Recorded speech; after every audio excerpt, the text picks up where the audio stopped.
Hey everybody, you are tuning in to the Canary Cry News Talk live stream pre-stream. Good job for being here. And congratulations to Chili Bean over on YouTube for our first comment of the day. Okay, folks, we're about to get the show started in just about a minute or so, but we have a new request for you early folk. If you could, take a second now and just share the link out to this video. Put it on your social media, your Twitter, your Facebook, wherever. Go ahead and take a second. Share the stream out. People don't know about it unless people be sharing it. That's what they always say. Someone says that out there. And while you're at it, you can go ahead and visit and share CanaryCry.Party. CanaryCry.Party. You can find all the links to all the different broadcast locations of the show, as well as the archive locations. You can sign up for the newsletter. You're going to want to do that if you haven't done it yet. Every week we send out the newsletter with all 3 episodes and the entire list of sources and links that we use to verify the news, analysis, and deconstruction that we do here on the show. And it's very helpful, if you're talking to your normie friends or whatever, and you say something wild, and they ask you for a mainstream source, or they say, if that were true, they would report it on the news. Well, that's what this newsletter's for. It's got all of the sources, mainstream sources, to all the crazy tinfoil hat stuff you want to share with your friends. So go sign up to the newsletter. You can also become a producer of the show. We got room for producers on this episode. So go ahead and become a producer if you've never done it before. Okay, here we go. Let's get started, folks. Buckle your seatbelts. Stay hydrated. You know the drill. Let's go.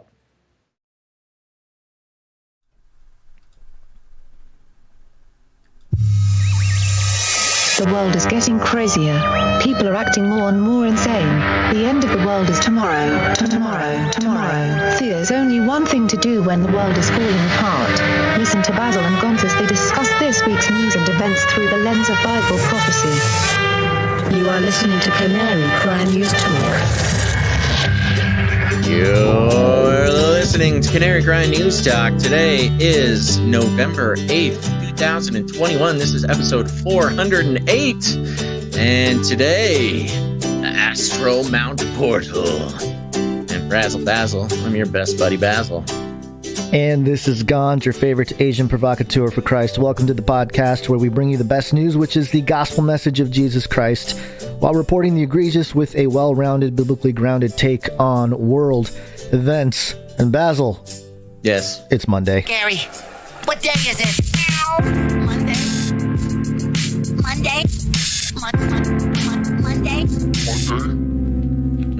Yeah, it feels good, Gonzo. Feels good to start another week. Yep.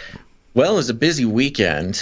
Lots of things happening that, it just always happens. Right after Friday's show, the whole world blows up and we get to walk through the weekend with no digital outlet to talk about it all. Well, this was an interesting weekend because you were sort of looking at events happening. Usually you take weekends off.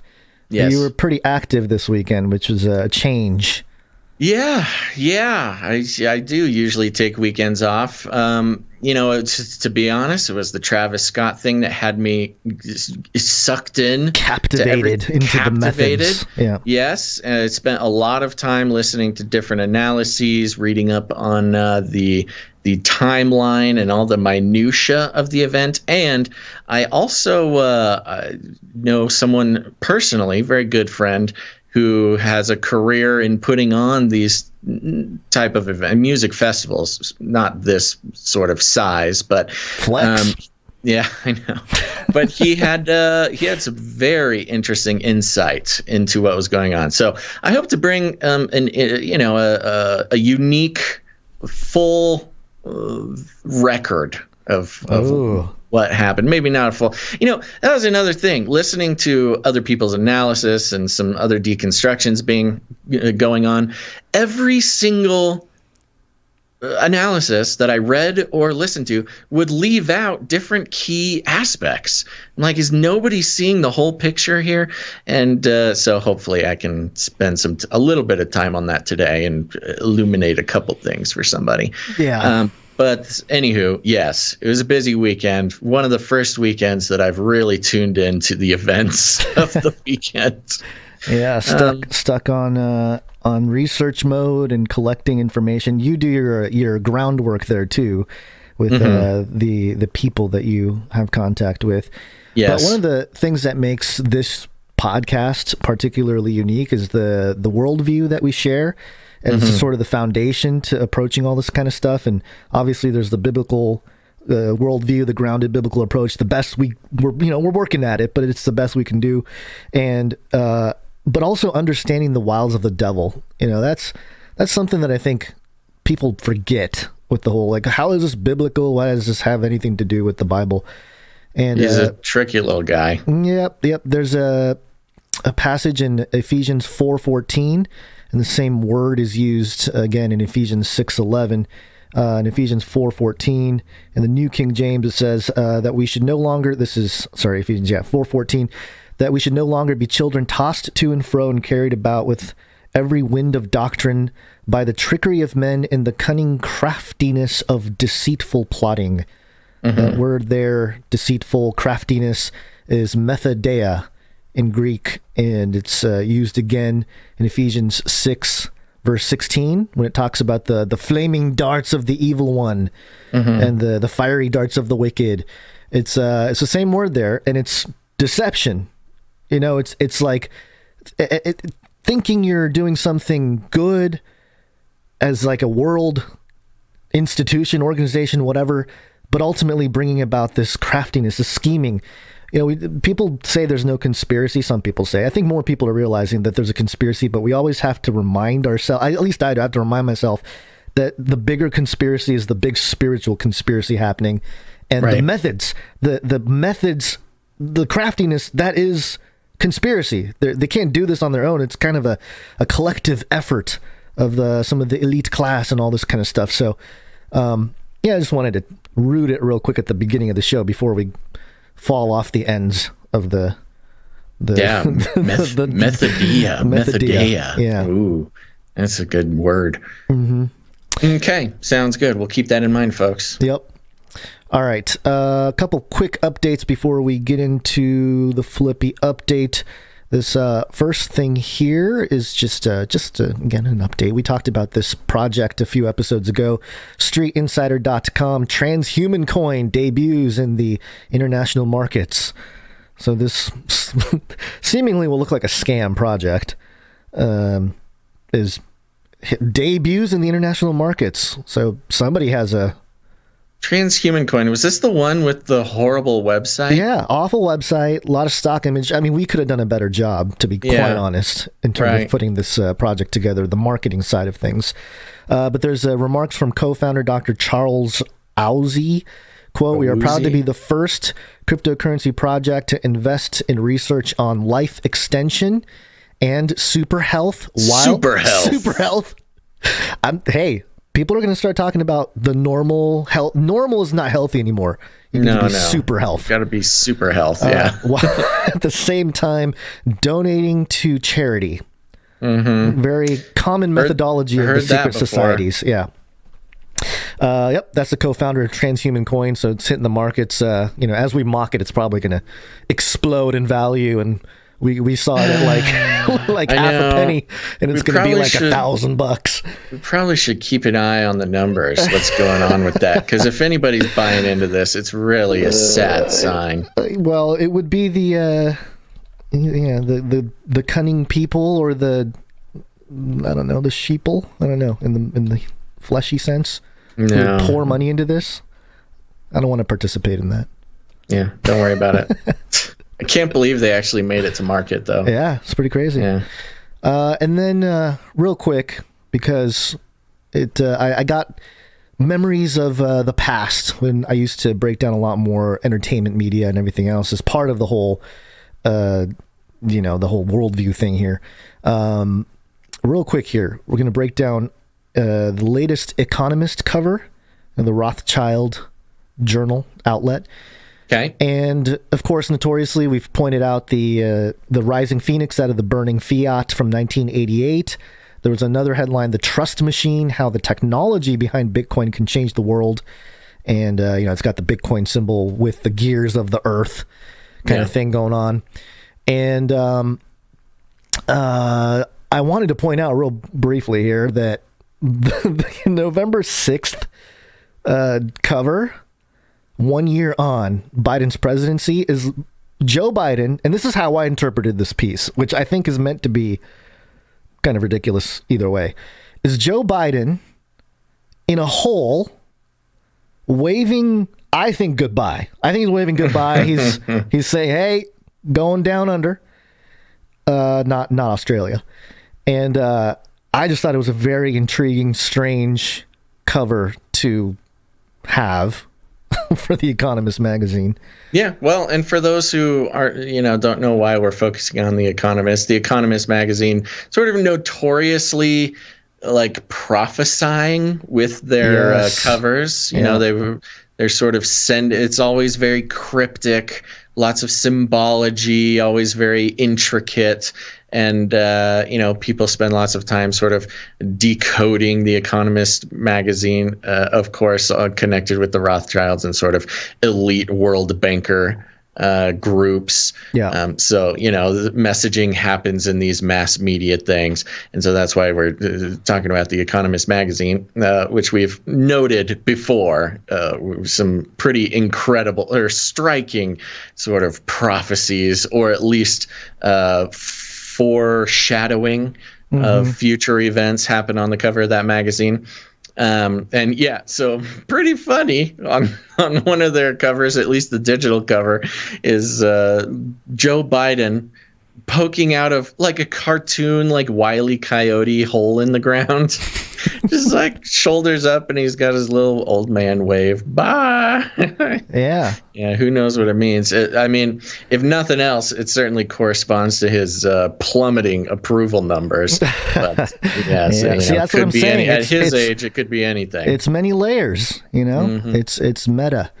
So I just wanted to set it up with that because we wanted to talk about this World Ahead 2022 cover. Pre-order now. And you can see, for those watching, and I'll describe the best I can for those just listening. By the way, $10. Yeah, $10. $10 for a single issue of a magazine. What is the world coming to where $10 buys you a magazine? Is that a lot or little? That's a lot. Is it? Yeah, back in my day, Gonzo, when I was in elementary school, walking around selling magazines for my school fundraiser, you get a whole year's worth of issues for $12 or something. Magazines are supposed to be like $1 a piece if you're subscribed, maybe $3 if you buy them at the 7-Eleven or something. But $10 for a single magazine is pretty crazy, especially in the world of the internet, Gonzo. You're starting to sound like an old man. Those were the days before they started printing, making the money printer go burr. Yeah. By today's standards, I'm a wizened old wizard living in the forest, warning children not to disobey their parents. Yeah. So all right. This cover here for 2022.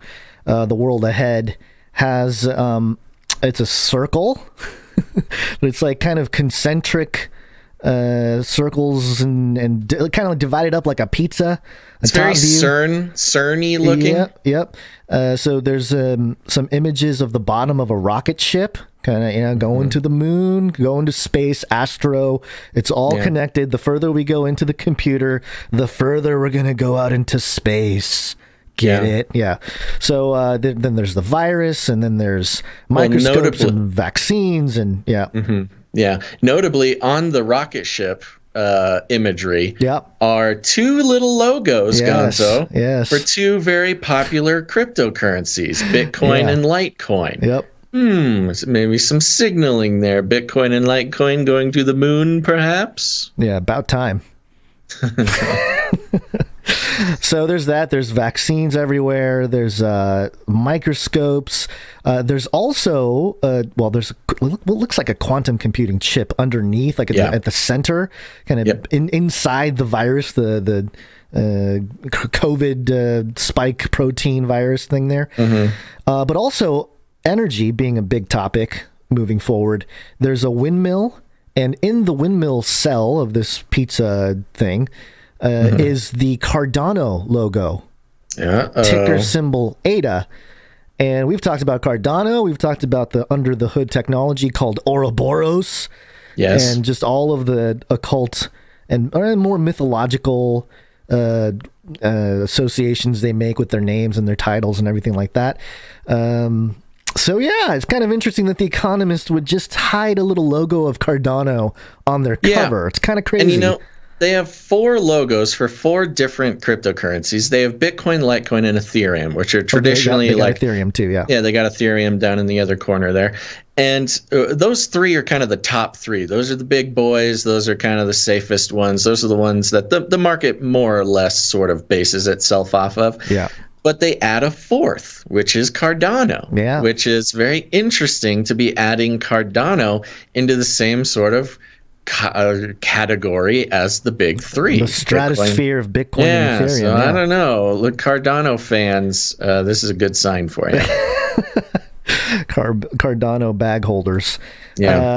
Bitcoin is currently $1.2 trillion in market cap. Ethereum is a little over $500 billion in market cap.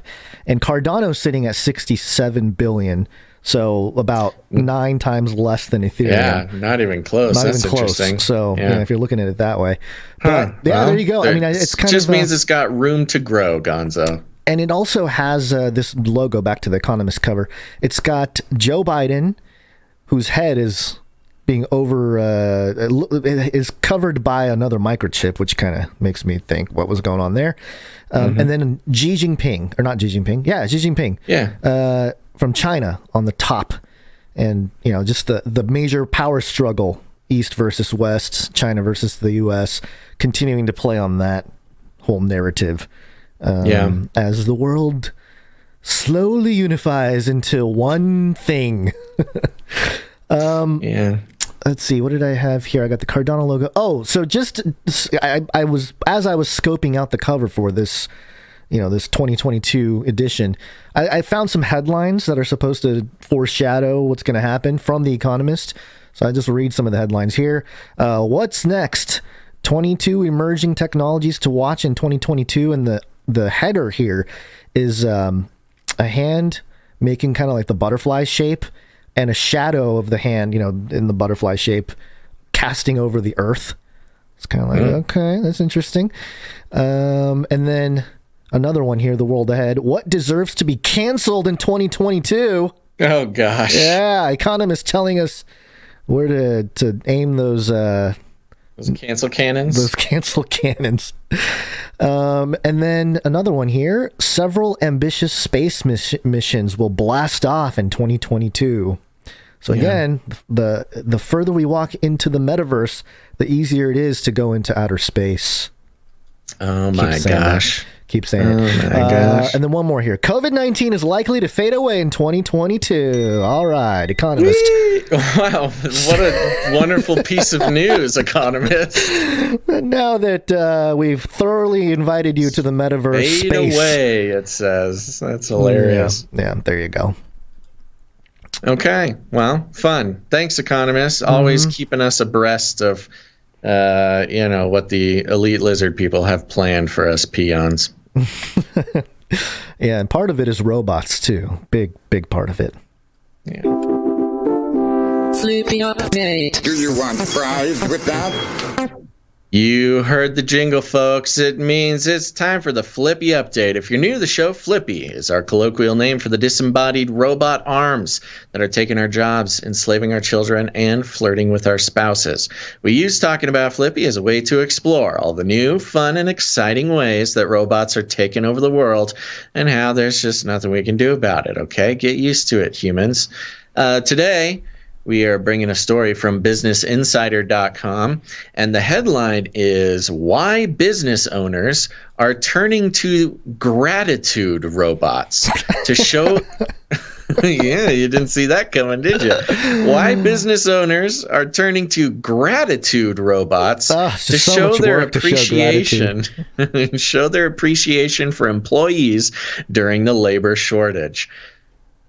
Just the headline alone is so jam-packed with problems. I mean, we know business owners are turning to robots in general to fill the holes in with all these pesky employees wanting to be treated like human beings and not wild animals that they've somehow tricked into flipping burgers or something. But now the owners are turning to gratitude robots to show their appreciation. Even this, I'm thinking, what could that possibly mean? Like, are they getting robot butlers to wait on the employees hand and foot? Well, let's figure it out. It goes like this. An ongoing labor shortage plaguing the U.S. has left existing employees under strain at many companies. Accordingly, business owners are making an extra effort to thank their employees by sending them robot-written thank you notes. The machines, described as gratitude robots, are created by handwritten, spelt like a millennial who fell into a vat of suspenders, which is located in Phoenix, Arizona. The robots pick up pens and write thank you notes and holiday cards with custom messages.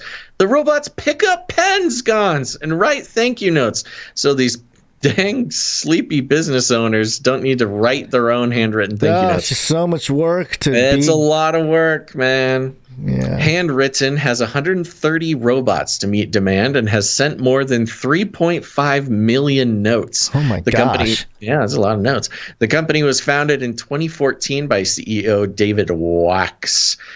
Each robot features a mechanical arm. It's flippy. It's flippy proper, folks.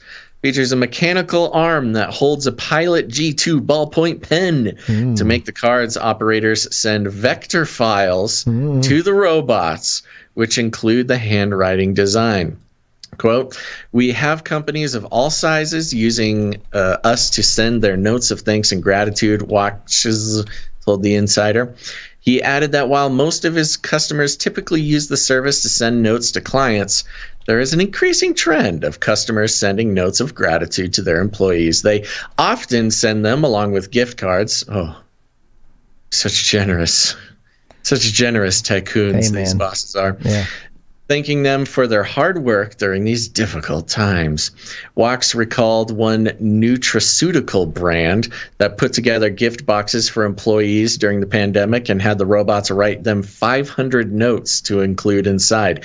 Each note was signed by the CEO and thanking them for their hard work and sticking with the company during the pandemic, he said. More companies are opting to use the service as opposed to writing the letters themselves, as it allows them to save time and scale their outreach. On the company website, one customer wrote, quote, I always want to send thank you cards, but I typically don't get around to it. The robots can also mimic clients' handwriting styles, taking into account character variation, ligature combinations, line spacing variation, and left margin variation for an authentic look. Love it. The robot is designed to fool your employees into thinking you actually wrote them an authentic note with a pen, a human hand. Can you imagine receiving one of these? You probably don't even notice is the thing. That's the whole point. You think that your boss wrote you an actual note, but no, your boss paid a robot to deceive you. Yeah. It's the deceptive nature of these robots that is just so glaring and yet so easy to overlook. Well, I mean, people used to carve out stamps. I mean, it's no different.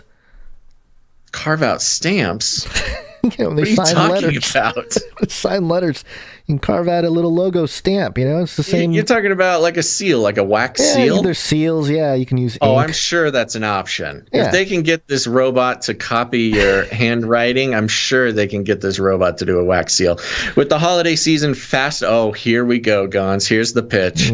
With the holiday season fast approaching, Wax said he is seeing more clients opt to include gift cards along with the letters to send to their employees too. 2022. This is specifically due to an ongoing supply chain crisis, which is making sending gifts much harder due to low inventory and weeks-long delays to receive items.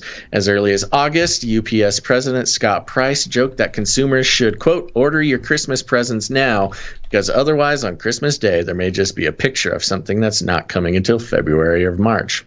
By opting for gift cards, okay, now we're just selling gift cards in this article. What's going on?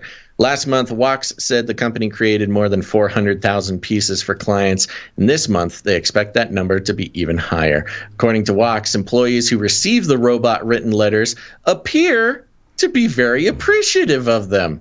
Quote, we do see clients return to us for this very purpose. Oh. So we assume it is an effective tool.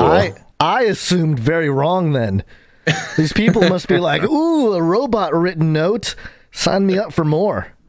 Yeah. I'm telling you, man. I don't think you'd be able to notice. You don't think these people that received it know it came from a robot, or you think? No, I don't think so. Okay. I think that's the whole point. Is they copy, you copy the handwriting of the boss. Mm-hmm. It writes it in a real pen, real, whatever it was. No, but the novelty of it all, I can see it appealing to people, to get more notes. It's going to become a collectible. It's the first I think it's a novelty handwritten note by a CEO or whatever. Yeah, I don't know. I don't know if it comes branded or not. They don't mention it. Yeah. It may just come in on. I don't think the employees. That's the thing. I think this is a company that allows bosses to deceive their employees into thinking that they took the time to thank them personally with a card. I mean, why else would you go through the lengths of exactly copying the boss's handwriting and using an actual pen? Yeah, think about how you forged notes when you were a kid. You try to get your parents. That's great. That is genius. Kids, listen up. Although it's not needed now that Zoom school is a thing. But yes, if a smart child out there, now, of course, none of the children listening to our show now would have the gall to pull off such a con. But, maybe it's a business opportunity for some kid. Sure. You get the handwriting of the parent. You make your little account with the handwritten company, and suddenly you can get your parent, your robo-parent, to write you a note for anything. Yeah. Yeah, as long as you have the algorithm, you are in power. I wonder if I control.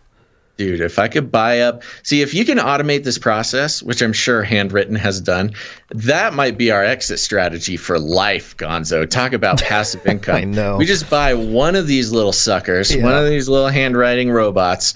We set up a website, automate the whole process where a kid goes on there, sends in a sample of the parent's handwriting, a little place to put mommy's credit card, and then boom, we'll send out whatever note the kid wants to their teacher. I think this is a genius idea. Thanks, robots.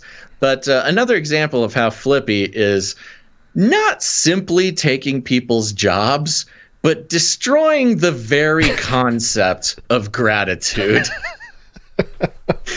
I mean, it's funny, but it's really hard to. I know. Also, not see this as a total destruction of human-to-human gratitude, especially in an employment situation. Well, that's the thing is we've for years known that to climb the corporate ladder, you have to be a little crazy. You got to have, and not that everyone is. I'm not saying everyone is, but there are sociopathic tendencies to the very successful people in the corporate structure or infrastructure, and this is more proof, I think, as the machines come along. What is it going to help? What kinds of things are going to be quote unquote easier, less stress? Being gratuitous, writing a hand note letter. And how can we get away with lying? Like but in the most heartwarming way. Yeah. Anyway, I'm looking at the handwritten.com here, and the whole deal. I mean, I look at the writing, and I'm like, wait a minute. Is that written by a robot? Like that is crazy. It looks like it's That's what I'm saying. It's a very good system they've got here. Yeah. Wow, and a really intense website. A lot of JavaScript on this website. Holy smokes. Yeah, make sure to Make sure to overclock your CPU if you want to open up this website, kids. Yeah. All right, that's it for the Flippy update. Okay, we have a whole segment of I don't know, some bad news. It will kill. Yeah, real quick here. Yeah. This is from mLive.com. Man bursts into flames after police officers used taser on him. This was crazy. This sounds like some kind of sci-fi. This guy comes from another dimension. Sounds like a mix from another dimension. Sounds like a mixture between like the Matrix, Neo. Well, you'll hear the details in a second. Sure, yeah. Waking up from the jelly tube. Yeah. And like some sort of Terminator mixture or something. I don't know. Okay. It says here, an upstate New York man was in grave condition at a hospital after police used a taser to subdue him, and he burst into flames, authorities said last Friday.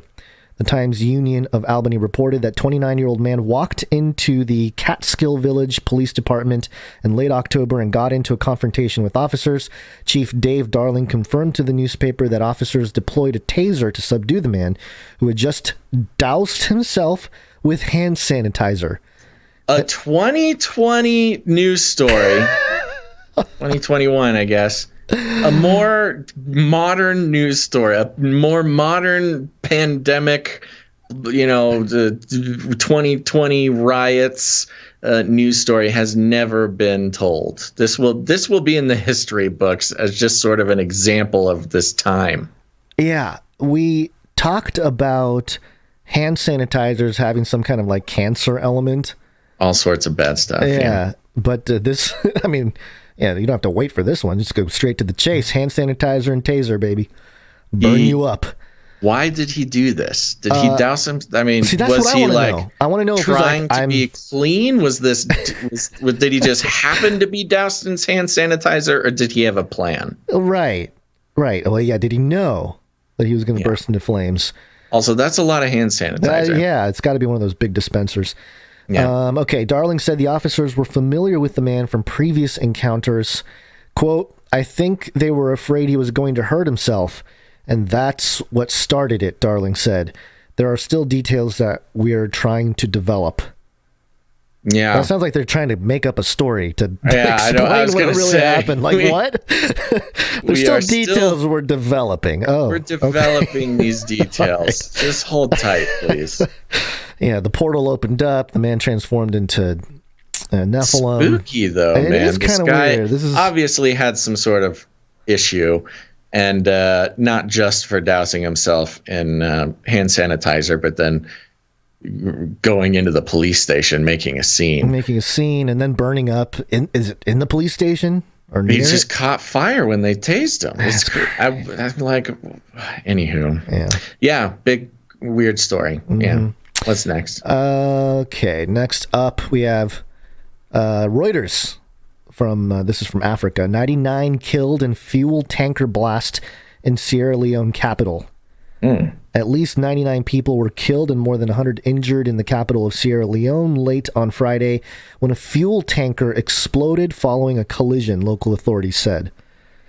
Emergency crews worked to clear the scene on Saturday in Freetown's eastern suburb of Wellington, where a burnt body and the blackened shells of cars and motorbikes blocked the road following the crash, a Reuters reporter said. I mean, we don't have to get into detail here, but that's it's pretty crazy. Was this a boat or a truck? I think it was a truck.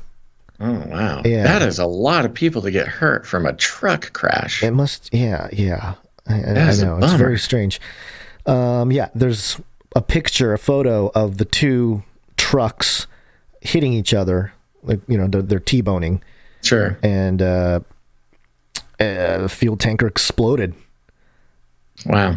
And I don't know. And for it to happen at the Capitol was also very suspicious.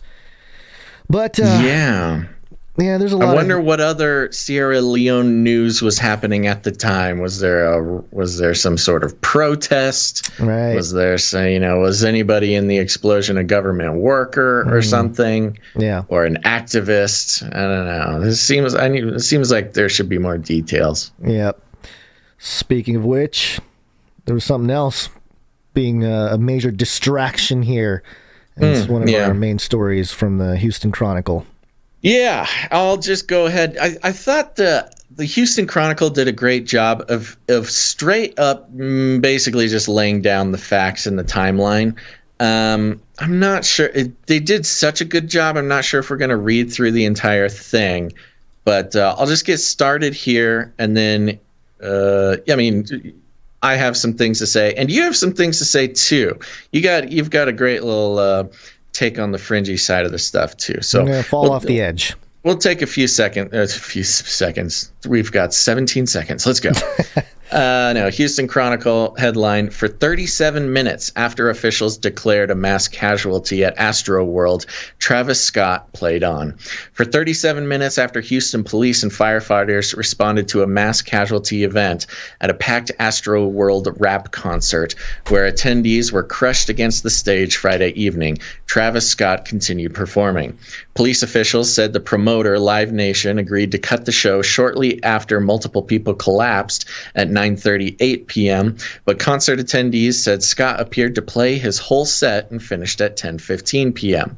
Concert staff ignored pleas from fans to halt the show, including some who climbed onto camera platforms to point out others who had collapsed and needed medical attention. A review of videos and social media posts that documented one of the deadliest concerts in U.S. history raises questions about the official timeline of events put forth by local officials, the swiftness of their response, and their ability to communicate effectively with concert promoters during the disaster.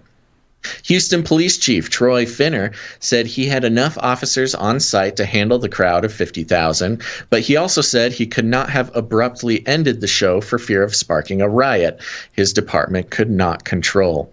The delay restricted the movement of first responders who were still transporting limp bodies when Scott finished his final song, Goosebumps. And that's one thing they do in this Houston Chronicle article, which is just a little bit on the sort of narrative, sensational side. Hinting at it, not really saying it outright, but yeah. Right. They'll give like a whole timeline here, which we'll breeze through, but I think it's interesting. And they give the names of the songs that he is playing at these exact moments, and it is chilling, to say the least. At least 8 people died, including 14 and 16-year-old high school students. Scores were injured. Let's see here. Then they have some just other links here. Now, I do want to say I first learned about this from a People magazine article, little push notification that I got. And the headline was something to the effect of, "Don't worry, Kendall Jenner is fine." Also, there was a big thing that happened at a Travis Scott concert. And this is where I first learned about it. I read through. It was incredible. It literally just talks about how, don't worry, the Jenners and the Kardashians are safe. They were in the crowd, but they got out, so nobody be sad. And also, they said very specifically, Travis Scott never began his concert. So this was, I always get them mixed up, but Travis Scott is engaged or something with Kendall Jenner, or one of the Jenners. Yeah. They're like dating. I think she's pregnant with his baby or something. And so the fact that this People magazine article got out before anything else was a Kylie Jenner. Is it Kylie? Yeah. Kylie. It was a Jenner Kardashian PR emergency. Mm-hmm. They came out and said, "Don't worry, Kylie's okay, the baby's okay, and this bad thing happened, but don't worry, Travis didn't even start his thing." So you had some basically propaganda, Kardashian Jenner propaganda go out before. Just showing where the power. Exactly. Especially since the Jenners, the Kardashians, have been sort of crowned royalty of the establishment. So yeah, the fact that they were able to get out their own PR story before any actual reporting happened, just shows to go exactly what we're dealing with here. It continues. Saturday brought shock and mourning. Live Nation canceled the second day of the festival. Scott offered his condolences. Houston and Harris County officials defended their planning for the event, but pledged a thorough investigation into what went wrong. Quote, the families of those who died and everybody, blah, blah. We don't need to hear your apologies. 2 veteran concert promoters of major shows, one with experience in Texas, said the plans and procedures between promoters, showrunners, and local officials outline exactly how to pull the plug on a show. Neither would comment publicly because Live Nation, the company that managed Astroworld, is a dominant force in entertainment booking. Often, a performer with a high energy and complex performance, such as Scott's, would have a direct line to a producer or stage manager via an earpiece. The producer/manager would be in constant contact and have the ability to practically any time to tell a performer what is going on and that a show is being abruptly halted. They mention this as if that this may not have been the case. I believe it was exactly the case, but we'll get into more of that later. Cancellation can come from various people along the process, ranging from the artists themselves to promoters and police. Stage crews can, in a matter of seconds, if necessary, turn off all power to the stage and broadcast safety security messages on video boards and over the audio system. Live Nation did not use the PA system or video boards to broadcast any safety messages Friday evening, attendees said. The procedures are especially common when promoters hold outdoor shows, Free Press, Summerfest, blah, blah, blah. Here's some interesting details. This was the earlier red flags. On Friday, the concert began with early signs of trouble. Hundreds of Scott's fans stormed a VIP security checkpoint at 2 p.m. and bypassed metal detectors. Some were trampled during the rush, others were detained. So this was in the middle of the day, way before the show even started. They were having safety concerns with this crazy crowd of people. Now remember, this is a VIP security checkpoint for VIPs. Basically got stormed like the Bastille. Yeah, what in the world is going on? Like, that's... Who are these people? Pretty what shady, are they doing? man. Oh, just hold on to that. Hold on to that, because there's even more. And when we start to put all these pieces together through the Canary Cry lens, a very specific story starts to be told. It wasn't the first time fans had breached fences or security barricades at Scott's performances. They're just interjecting that stuff like this happens. Astroworld, same thing happened. Okay. Stuff like this happens at Travis Scott shows all the time. It's a particularly rowdy crowd. He has the mind control set to high for the masses that follow him. Oh yeah, this is like a thing. If you go to a Travis Scott concert, you're going there to get wild, and he encourages it. Yeah. Like, that's his whole thing. He totally embraces it. And in other videos and other shows, he even eggs him on. Like, he's telling people to climb fences. He's telling people to tip cars and stuff. It's crazy. Let's see here. So they talked about some other stuff that had happened in the past, and so they took the time to get bigger fences. Yeah, which didn't work too much. That wasn't a major breach, Finner said, talking about the VIP breach. That was something we quickly got under control.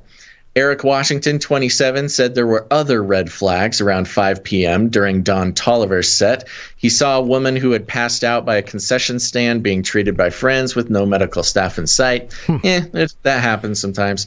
Washington said he had attended the previous 2 Astroworld festivals and never witnessed the crowds being so aggressive. Well, wow. What was out of the norm was the amount of excessive force audience members were using to get close to the stage. Mounting chaos. At 8:39 p.m., attendee Jorlyn Santana, 19, standing near the front of the stage on the left side, shot a video of concert goers hopping barricades because of overcrowding. Security staff with a flashlight treated a man laying prone. Scott began performing at the concert at 9:06 p.m. around the same time. Interesting numbers. Yeah, specific, right. very specific. The interesting the numbers are very specific, and there's some even more interesting ones. Let's see here. At 9:15, the crowd began to compress at the front of the stage, causing some panic. At 9:11 p.m., 9:11 p.m., concert goer Eric Daniels began taking a video of attendees trying to escape the section. At 9:23, got a little 23 there. It's kind of interesting. Fans were climbing speakers and people are trying to escape, basically.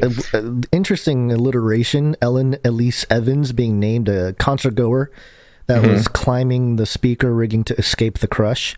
Yeah. Just, happens to get the triple E there. Yeah. And then it goes through a couple others, just talking about videos of people climbing things. Let's see here. Let me jump down. An ambulance came at 9:30. Scott acknowledged the ambulance, stopped performing to encourage the crowd to make room, then launched into one of his songs, Upper Echelon. And that's interesting. Upper echelon, you're talking about elites, you're talking about that kind of thing. Yeah, putting on, letting people know, hey, we're putting on a show right now. Right. And so that's a little bit of a pushback from what a lot of people are just sort of throwing out there on Twitter, that he never stopped, he never acknowledged anything, he never did anything like that. And according to videos, he did stop occasionally to try to help whatever ambulances get through.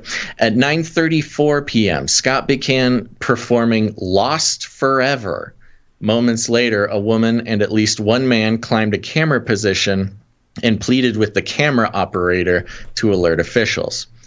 Again, I find this a little interesting because there was already an ambulance pushing through the crowd. And there's a lot of these stories of trying to get camera operators to alert officials. And look, I've been a camera operator before for a big event. What are you going to do? You're going to pull out your walkie-talkie? Yeah, you have no power. People. Maybe you do mention something to your producer, but your producer is going to scream at you and say that's not your job. There's already an ambulance there. Right. Point the camera in the right direction. Anywho, I don't know. It's just sort of in there. At 9:38, Houston officials said a mass casualty event occurred and police saw multiple people collapse. Finner said a security guard was knocked unconscious. This is the crazy part. Yep. Finner said a security guard was knocked unconscious after someone injected him in the neck with an unknown drug. The guard recovered after he was given Narcan, which is used for opioid overdoses. It was unclear if others in the crowd suffered overdoses the same way. In another report, I heard that this had happened quite a bit, that there was a number of people who had this injection into the neck. At this event? At this event. Okay, so this is clearly an operation. Yes, so not only do you have a small group of provocateurs who storm the VIP section bypassing metal detectors. So who knows who could have gotten what in through the metal detectors in the VIP area. And, in these sort of places, if you're in the VIP area, you sort of have your own secret little VIP ways to get places. They'll have oftentimes gated off, basically VIP hallways or something that you can easily get from place to place. So who knows made it in the VIP area and then basically had unrestricted access to all sorts of areas. The article goes on. Suddenly we had several people down on the ground experiencing some type of cardiac arrest or some type of medical episode, said Larry Satterwhite, executive assistant chief at the Houston Police Department. And so we immediately started doing CPR, and then that's when we met with the promoters and Live Nation, and they agreed to end early in the interest of public safety. Finner said the conversation with concert promoters focused on how to safely end the concert without causing a riot of upset fans. At 9:39, let's see, we got 16 units of fire Houston the Fire Department sent out 16 units to the venue. At 9:42, Scott stopped performing the song Skeletons to warn, we need somebody to help. There is somebody passed out up here. Scott urged security to jump in as the beat behind him continued. After about 30 seconds, Scott moved on as the man was lifted conscious from the crowd. A minute later, fans began chanting, "Stop the show," Wow. as Scott resumed the song. Whoa. So remember, there's 50,000 people. There are medically relevant events happening all over the place. He stops for a second to just help one guy, and then the entire crowd of 50,000 people start shouting, "Stop the show," and they keep going on. That's a little suspicious. I mean, you and I have both done things on stage, and not obviously to this level, but there's a certain level of the influence you have with the man with the mic on stage. Mm-hmm. And for him to not recognize the situation, to at least, because I can see how it could be confusing, like, wait, why did, but at least try to figure out, like, okay, why are they chanting "Stop the show"? Is something really serious happening? But to not even have that, keep going, I don't know, man. That is very bizarre. It's really bizarre. More than 20 minutes after the mass casualty event, the concert was showing no signs of stopping as hip-hop artist Drake took the stage with Scott and launched into the song. Drake was Knife there too, Talk was the song that they did. Knife Talk. Knife Talk. Yeah. As the song continued, fans began jumping on some of the emergency vehicles responding to the chaos. Evans, standing to the left of the stage, said the crowd initial push toward the stage had eased, but Drake's arrival caused fans to get chaotic again. Let's see. At 10:08, Scott and Drake launched into sicko mode. City officials said the concert ended at 10:10, but the attendees said the show ended at 10:15 with the final song, Goosebumps. Scott had performed all his planned songs. Now, there's a couple of aspects to this that were in the original article here, were subsequently taken out, but have been reported in other places, was that the rough number of deaths is somewhere around a dozen, 11 people.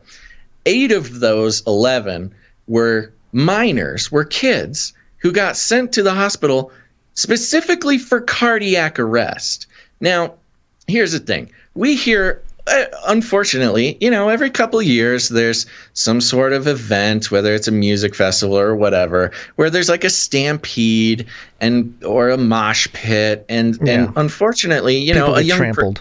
People get trampled. Yeah. It's really sad, but usually it's like 1 or 2 people died because they were trampled by a crowd, by a frenzied crowd.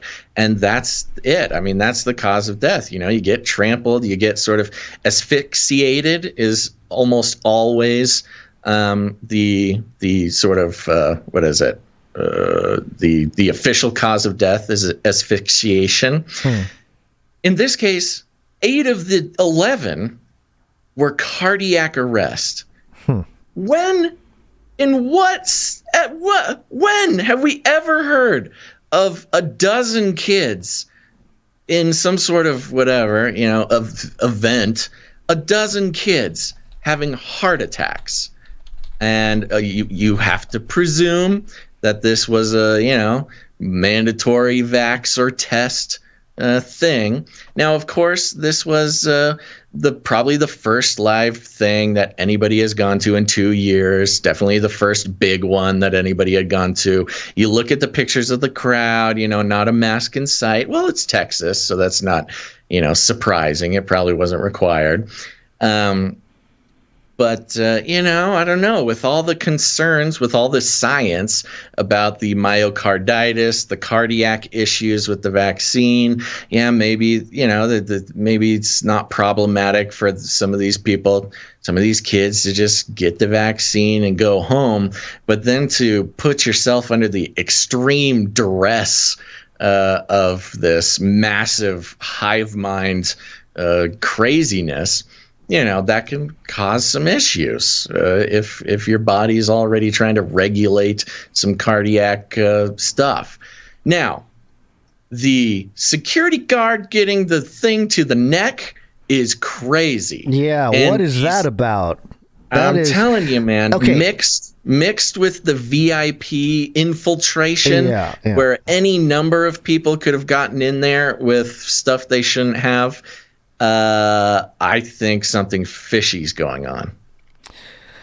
Oh, well. And yeah. So the VIP section was one thing. Mm-hmm. I'm wondering, I mean, I haven't seen any reports, but I'm like, this is some classic alphabet agency strategy. You rile up a crowd to cause an issue that creates distractions. Perfect opportunity to get somebody in people with something, get it into the venue. And then once problems start, once the chaos takes over and the distractions begin, you have a couple of operatives with stuff to inject specifically into security guards. I mean, this is straight from a CIA destabilization handbook. Yeah. Now, when it comes to not stopping the show, I've gone back and forth on this quite a bit. Mm-hmm. It obviously, on its face, you're like, what in the world are you thinking? Why wouldn't you stop the show? Mm-hmm. And everybody's kind of fixating on this, and I was as well at first. But talking to some people who, know what they're doing when it comes to... When you talk to the shills, you got the justification when I for talked to the official shills. Yeah. They all agreed, like, yo, you have 50,000 crazy Travis Scott fans. Yeah, say yo? That's how these people talk. When you have 50,000 crazy, chaotic Travis Scott fans come to see a show and you just stop the show outright, you will have a huge problem on your hands. Like, everybody I talked to who's in that industry agreed that stopping the show, at least like immediately, like a hard stop, cut the power type of stop, was not even an option with that amount of people. Like, that would have turned into a full on chaotic hellstorm. Especially with that, that many people riled up about Travis Scott. So, I give them a little bit of a break for not entirely stopping the show. Not to say that they didn't do everything. They obviously did not do everything right. There was too many people. That was the other thing I was told, was like, this is just too many people. Like, you just don't do it. You don't allow that many people. Was it 50,000? You don't sell the tickets. Was it 50,000 just out in the open on the floor, or was it like that's the way it's being described? Okay. It's like a festival. It was basically the big event of the festival for that day, and there's nothing else going on. With festivals, you usually got a couple different acts going in different areas. This was just the one that every single attendee went to. So you had full 50,000 people packing into this crazy thing. Yeah. So, I kind of go back and forth with the stopping it thing, but it does also really fit in with the alphabet agency operation. The show must go on while we, black bag this Saudi prince from the VIP area or something, who knows? But it is, there definitely could be something like that going.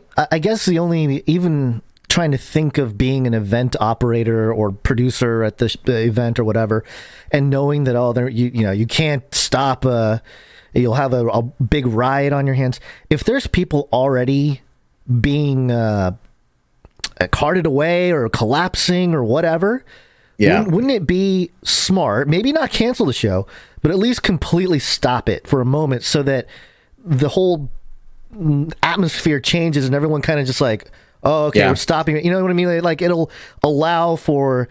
and that's what originally wasn't being reported. It is now being reported that he did do that a couple times. Just a little minor, pump the brakes a couple times. I don't know. I feel like there could be, if it's that serious, they would communicate that better somehow. I mean, I don't know. I don't know. Obviously, it could have been... What my big thing is, just trying to, first of all, yes, I think something sketchier was going on. Like, I don't think the story is there was this crazy thing. I think something else was going on that we may never know. But the fact of the matter is, and this is what my guys told me who do this sort of thing, they said, in that situation, they literally had no control. They don't have control over the crowd. Yeah, it's sort of a Monday morning quarterback type of thing. Like, sure. They should have cut the thing. They should have done this. They should have done that. The fact was, in the moment, they had zero control out of the outcome, and we're faced with sort of a Kobayashi Maru type of situation. Well, that's where I would put it on Travis Scott and be like, dude, you're the guy with the mic. You're the guy everyone's here going crazy over. Yeah. At least make sure things are good before because you don't want anybody getting hurt. Totally. I mean, and he knew. I mean, we know he knew now. But it's just part of the thing. I mean, imagine being him. Like, you just have a reputation for the wildest fans, and suddenly, finally, things get so out of control that you just are out of control of the situation. Yeah. But there's also a bunch of other sketchy, weird things about it. Why don't you take us through that? Yeah. So moving on to the fringes of because it's a complete thing here.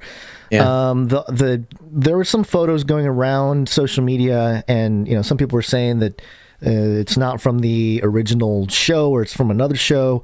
The Houston Chronicle published a photo that says it's labeled "Travis Scott performs at Astroworld Festival at NRG Park on Friday, November 5th," and it shows the mountain that's up in flames, a portal-like structure that exists behind him, and this portal, I guess, imagery is something that I've been pointing out.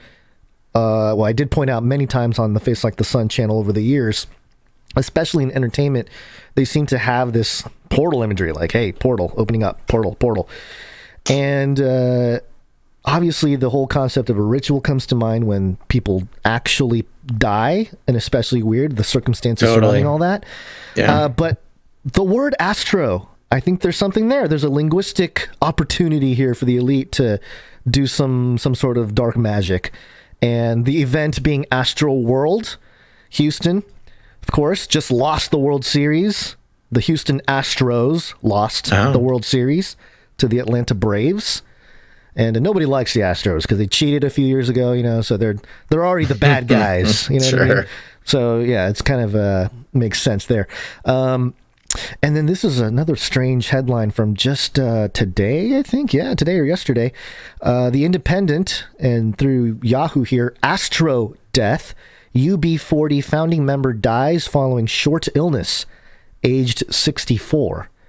And I never really heard too much of UB40, or like a reggae group there. Yeah, what is UB40? It's like a reggae band, I think. But yeah, the founder, named Astro, happens to die this weekend.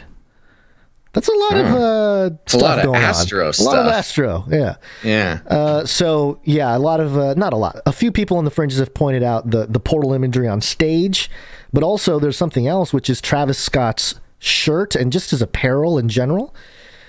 He's got the black gloves, which kind of, to me, signifies kind of a hitman type of deal, with a leather jacket. And his shirt is a line of people, or just like humanoid-ish people, I guess, kind of in the 3D graphic design style. And on the left side, they're blue, and they're walking through a portal, a square-shaped window-looking thing, as they turn red. So implicating some kind of transition. Some sort of transformation or transition. Going through the portal, going through into the metaverse, into quote-unquote outer space, into this new world, right? And the other part that's kind of interesting is his pants, clearly painted on. It's kind of got that rustic look, but it looks like the Earth. Okay, it's the blue ocean, like kind of a sky blue with some green patches going on. And then I find it interesting that there's a black on the inside. It's like the black jeans, it's just underneath all the paint. And I'm not going to get too graphic here, but you know how these people think about the abyss and just the whole deal. There's a parallel there. So kind of a strange thing to be wearing up there while people pass away under these strange circumstances, with security guards being injected with something, and the portal imagery on stage. Nothing about this feels like it was just a coincidence. It's just a whoopsie daisies. It's just something that happens every once in a while. I know. And the thing is, it may be a number of things. It may be all things. I mean, it may be that there was some sort of purposeful orchestration of the chaos. It may be that there was some sort of mission being taking place with a single target in mind.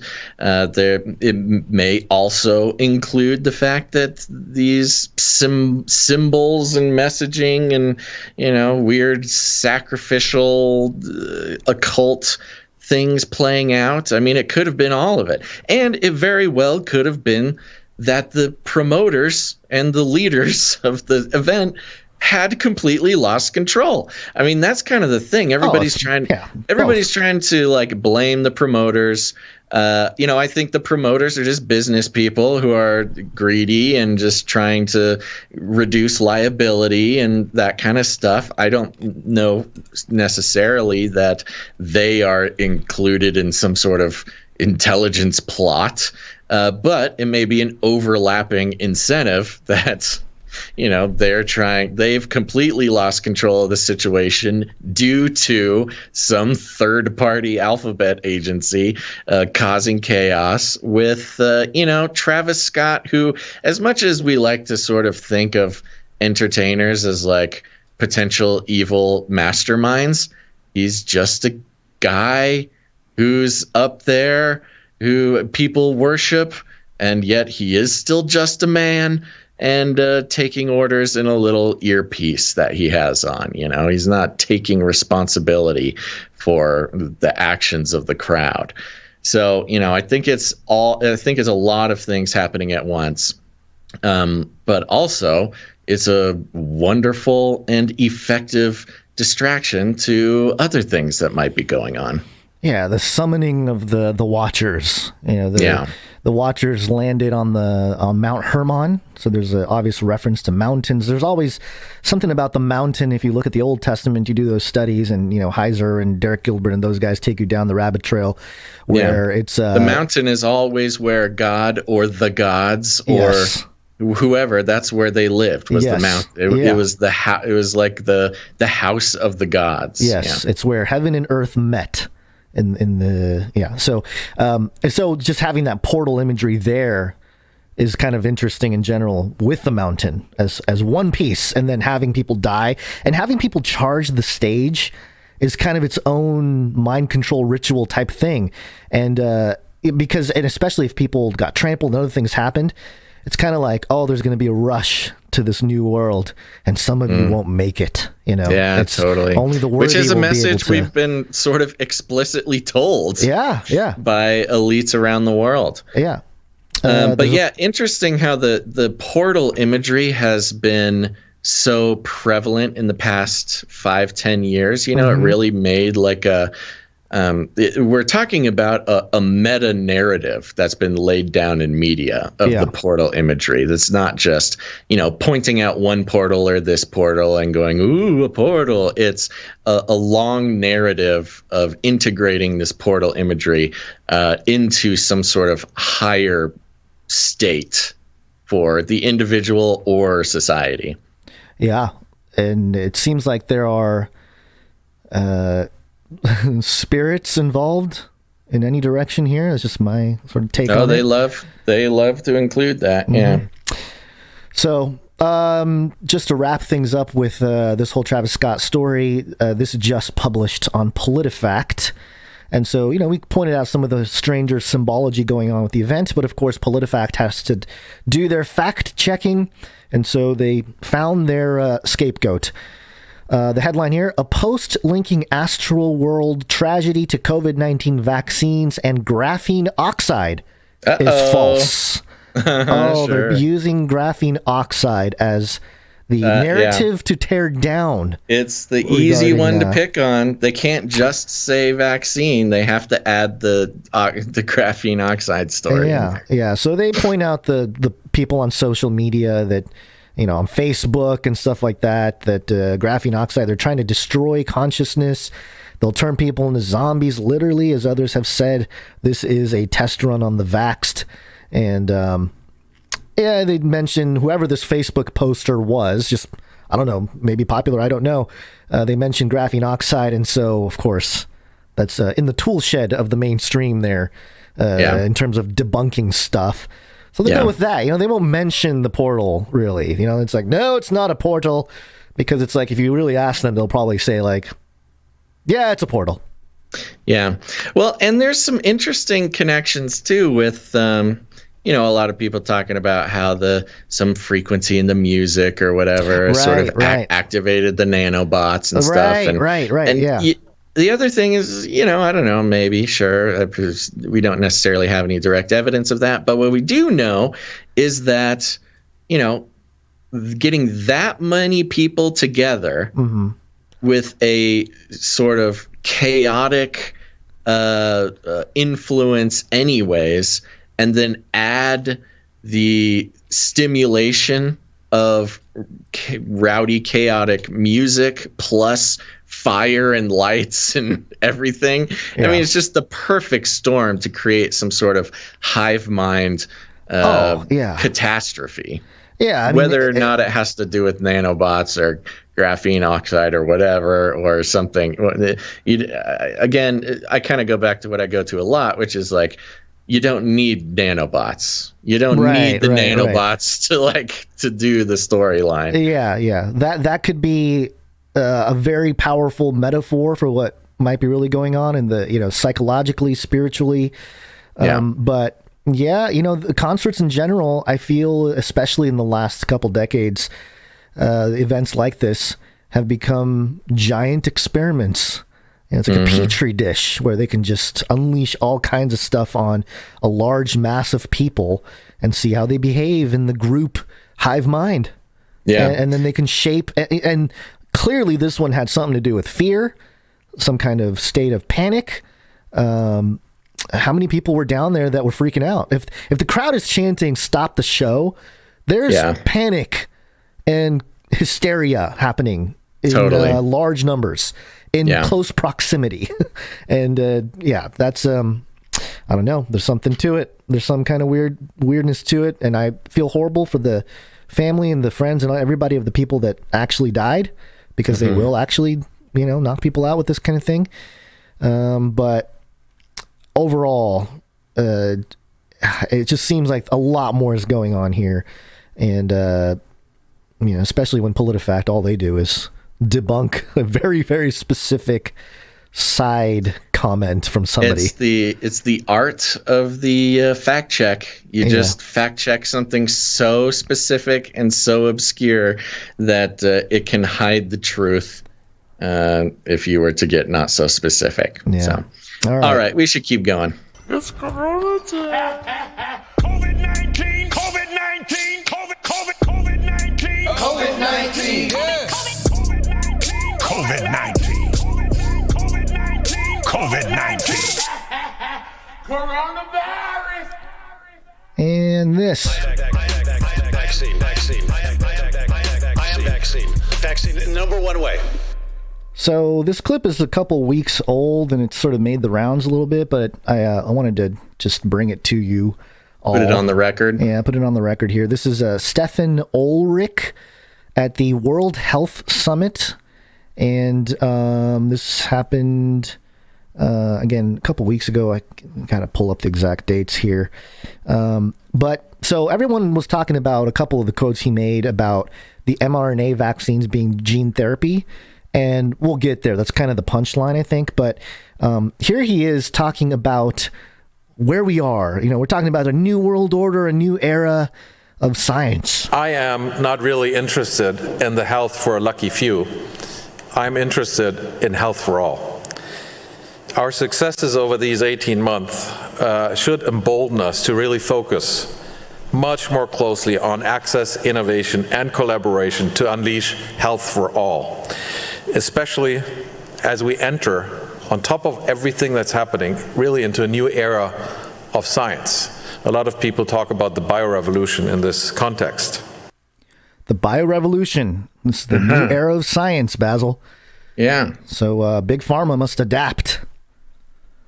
Heard that storyline before. This next clip is Ulrich mentioning Mr. Bill Gates. We also need to focus on what is socially responsible outside of Europe and ensure sustainable action there. We pledged this past year to give an additional 100 million women access to contraception in the world. We've invested 400 million this year into new plants that are dedicated to just produce long-acting contraceptives for women in low and middle-income countries. We had Bill Gates this week in Berlin. I'm sure many of you have met him this week, together with him and Melinda Gates. We're working very closely on family planning initiatives as an example for that. We should invite fewer people to be born. He did not sound comfortable saying all that. No. I mean, it's kind of funny. Yeah, kind of an old school guy type of thing. Yeah. Uncomfortable talking about reproduction. We're going to be a whole generation of people that are, in third world countries. Get contraceptives out there. Bro, the long-acting contraceptives. Yeah. It's so you are devoting multiple entire factories to creating long-acting contraceptives. How long exactly? Is it forever? Lifelong? How long are these contraceptives active? And why are you so excited to give it to the people, the women of the world? I don't know. It's weird. Just weird, man. And unfortunately, I mean, again, of course, from sort of our lens, it's like, yeah, we get it. You want to depopulate. Yeah, you're talking about Bill Gates. You've all met him. We love that guy, don't we? Oh, remember when his foundation was called the Bill and Melinda Gates Foundation for Depopulation? Yeah, that was funny, huh? Good thing they hid that. But anyways, back to making of the women of the world barren. We are devoting a lot of resources to making this a reality. It's like, bro, whoa. I know, it's insane. Go back to that other part. Oh, it's crazy. And by the way, the logo for the World Health Summit is a circle, and inside the circle is a heptagon, and inside the heptagon is a hexagon, and inside the hexagon is a pentagon. And inside the pentagon is a square, and inside the square is a triangle. Dun, dun, dun. It's a ball comes down to the triangle. I thought it was crazy that he would mention Bill Gates like that, and just, I guess it's a different world up there. And this is, again, just to verify that this really happened, October 24th through the 26th, 2021, Berlin, Germany, and digital. That's where the World Health Summit took place. And there's a little bio here of Stefan Ulrich. But there's more from him here. This is, I thought this was interesting. This is a new product that that Bayer is launching into. One of the things that I feel very strongly about is our, because it's a nice example, is our Ghana Heart Initiative, where we partner with the German development initiative, the GIZ, so the German Institute for Collaboration, to improve risk assessment and management of cardiovascular disease on site in public health facilities. So they're developing a product that assesses cardiac issues. Why would they do that? Yeah, what is the need for this? Just I don't know. A bunch of people are going to have heart issues because vaccinated. They have a little section when you're going into a Astroworld festival. You go through the metal detector, and then you go to the heart checking station. Yep. And then you get your booster shot while you're at it. And then head on over to the funnel cake stand, and then go find a mosh pit. Yeah, sounds like a blast. Yep, and this is the big punchline that everybody's been reporting on. Health for All is certainly also embedding innovation into all facets of the life sciences ecosystem, making use of the current momentum to tackle issues beyond COVID-19. We've seen the vaccines as the perfect example during this crisis, but innovations in the field of biotech also radically upend our view on many other diseases, especially NCDs. We can now think of curing many of those diseases, not just treating symptoms, as we think forward. For us, therefore, we're really taking that leap, us as a company, Bayer, in cell and gene therapy, which to me is one of these examples where really we're going to make a difference, hopefully, moving forward. There's some, ultimately, the mRNA vaccines are an example for that cell and gene therapy. I always like to say, if we had surveyed 2 years ago in the public, would you be willing to take gene or cell therapy and inject it into your body, we would have probably had a 95% refusal rate. I think this pandemic has also opened many people's eyes to innovation in the way that was maybe not possible before. Straight from the horse's mouth, Gonzo. I think the mRNA vaccine is gene therapy, and where before nobody would want our gene therapy. Remember, we're Bayer. We also own Monsanto, so we don't necessarily need your permission. But back then, nobody would have wanted it injected. But this pandemic has really opened people up. Again, I love it when the elites come out and admit to the slippery slope theory. They just admit it over and over and over. We had Fauci talking about it too. We had basically every quote unquote respectable elite that comes out and tries to, lay down the law or to, tell us how great they are. They just tell us, yes, you've fallen down our slippery slope. Aren't you happy about this? Isn't this wonderful that we've taken you baby steps right into the jaws of our complete control mechanism? Yeah, we are pretty good. Well, that's the thing that's interesting too. It's almost he's almost in awe. Like, wow, you guys pulled it off. It's pretty fantastic. A year and a half ago, nobody would have wanted injections of gene therapy, but look at us now. Now they're begging for it. They're coming back for boosters, baby. Golf clap all around. Fantastic job, everybody. Okay, so yeah, I mean, this was crazy. I thought it was a crazy clip. I mean, come on. If you don't know what's going on by now and you see stuff like this, I don't know if we can help you. But we're gonna keep doing it. Again, it's just the transparency. At some point they just come out and tell you. It reminds me of, I forget who actually came up with the quote, but it's the thing about.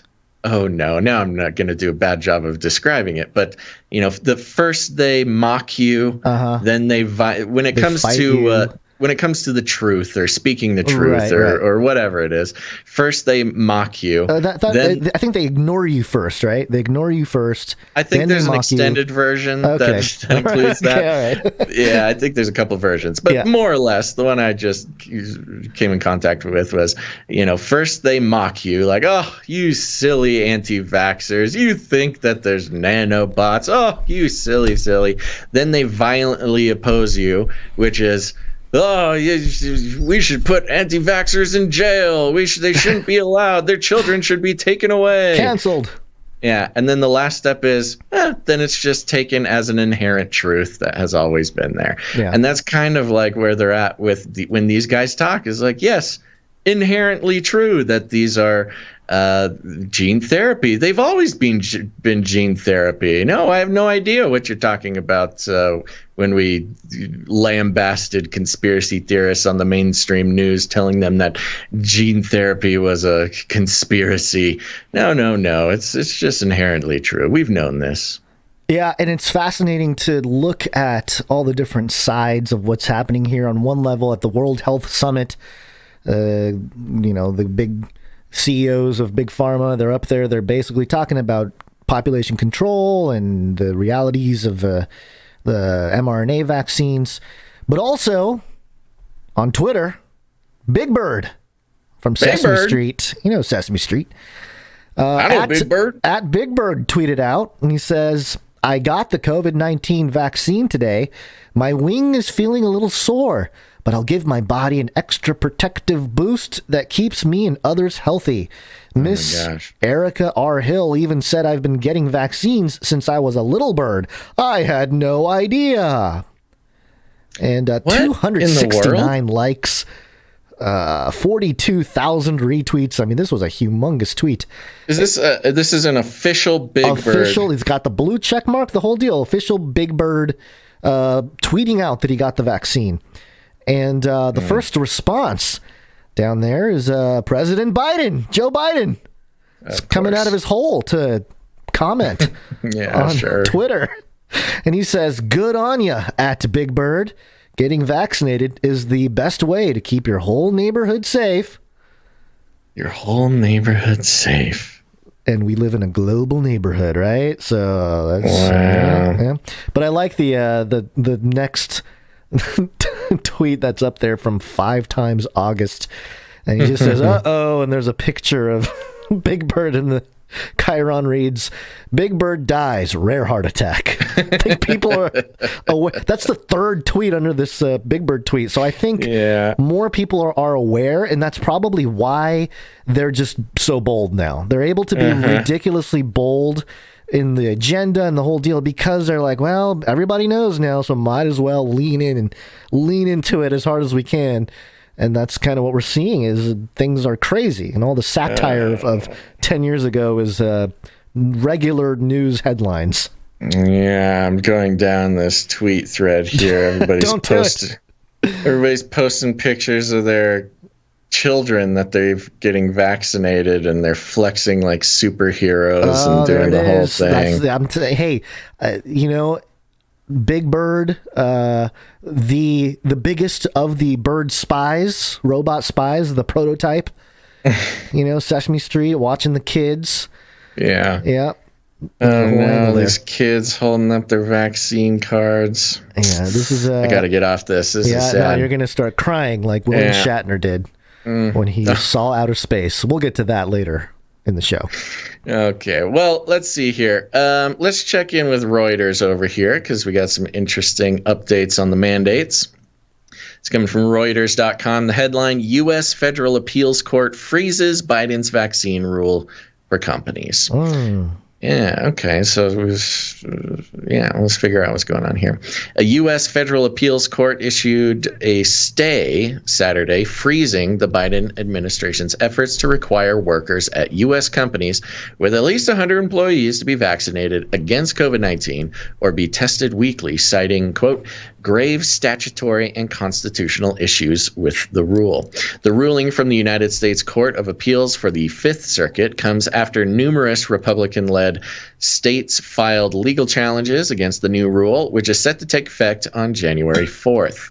In a statement, Solicitor of Labor Seema Nanda said the Labor Department was confident in its legal authority to issue the rule, which will be enforced by the Occupational Safety and Health Administration.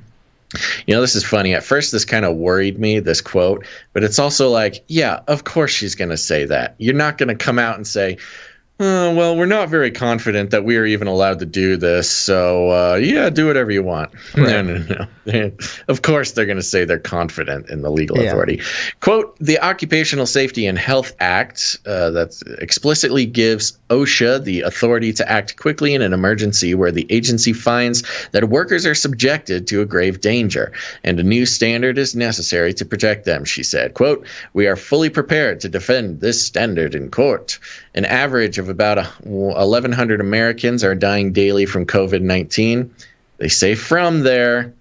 I don't know if from is the correct thing to say. With, I believe, is what you're supposed to say.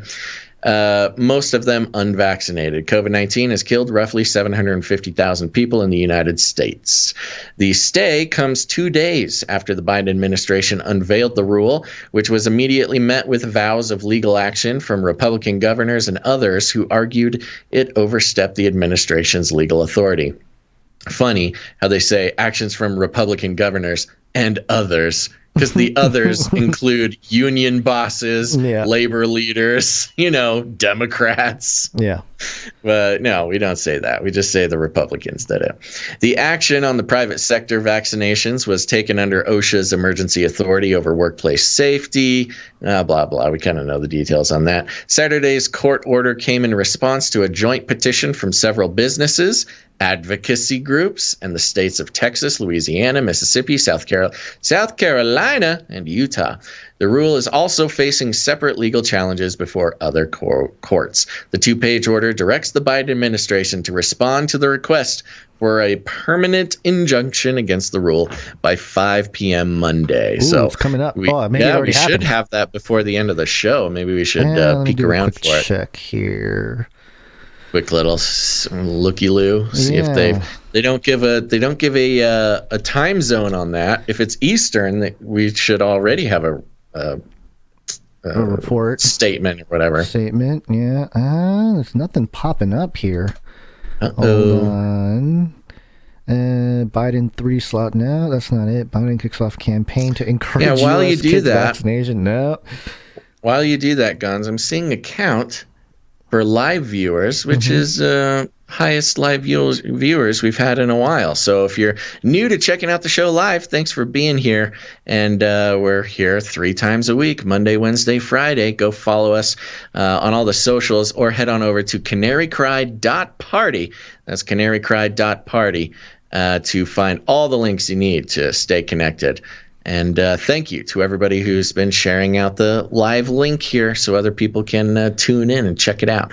Make sure to hit that like and subscribe button while you're at it, folks. So I found the IdahoStatesman.com, and it's actually looks like an Associated Press republish here. Biden team defends worker vaccine rule, wants cases combined. Okay. The U.S. Department of Justice said in court filings Monday that one of the federal... of course they want cases combined, so they don't have to fight them all separately. They can fight them all with one. Yeah. Interesting. It's buying some time, too. It is. Yeah, it's buying time. Yeah. Well, this is obviously like a small win just to have it go through. Yeah. For the Republicans who have... Republicans have been busy bringing legal cases across the country since at least since the election, and for other things as well, including these mandates, and they have met a lot of resistance, and almost zero of them have even made it accepted, had a judge accept the case. And so I want to actually dispel the notion that the mainstream is trying to put out that this fight against the mandate is just a Republican effort, because there's plenty of Democrats, there's even progressives who are fighting against it. It just shows how unpopular the mandates are, which is, probably why it's made it this far. It's because it's not just Republicans. Oh, yeah. It's interesting, too. It's kind of dividing it's cultivating true constitutionalists, or regardless of if you're progressive or Democrat left or whatever, or right or whatever. Yeah, it's kind of a new. It's closing the circle. We talk about the political continuum where they want us to think it's a straight line from left to right, when in reality it's a circle. It's kind of like a color wheel type of thing. Yep. And rarely does the bottom of the circle, which is like anti-establishment Democrats and like libertarian Republicans, they never quite meet down at the bottom of the circle. But this mandate thing really has everybody activated and realizing that they have a lot more in common than maybe they thought. Right. The state of the world. Notice, sorry, I want to let you go. But notice how the mainstream is trying their darndest to not make that apparent by saying it's just Republican led, which is untrue. Yeah. So the state of the world today, November 8th, 2021, U.S. Federal Appeals Court freezes Biden's vaccine rule for companies, saying, hey, Biden, that's unconstitutional. And Biden's response is, Big Bird got the shot. Got hairy legs. Got hairy legs. If we're not in a clown show, I don't know. I don't know what we can say other than clown show. But so I'm not necessarily confident. Of course, I pray that this moves forward. I'm not confident that this will sort of signal a permanent. Yeah, I'm not sure if it'll stick, but at least it's something. It's a step one in a long fight against these mandates. Yep. All right, so another quick one here. Los Angeles Times. Published on Yahoo News, study shows dramatic decline in effectiveness of all 3 COVID-19 vaccines over time. Yeah, this is just a fun rundown of some of the numbers that they will allow to come out. These are the numbers that they can stomach putting on record over at the Los Angeles Times. As the Delta variant became the dominant strain of the coronavirus across the U.S., all 3 COVID-19 vaccines available to Americans lost some of their protective power, with vaccine efficacy among a large group of veterans dropping between 35 and 85%, according to a new study. Researchers who scoured the records of nearly 800,000 U.S. veterans found that in early March, just as the Delta variant was gaining a toehold across American communities, the 3 vaccines were roughly equal in their ability to prevent infections. I thought it wasn't. Anyway, okay. All right. So I guess in this instance, they prevent infections, even though we know that it doesn't necessarily prevent infection. Oh, good catch. I didn't even catch that. But over the next 6 months, that changed dramatically. By the end of September, Moderna's 2-dose COVID-19 vaccine, measured as 89% effective in March, was only 58% effective. Oh my gosh. That's a shot in the dark for sure.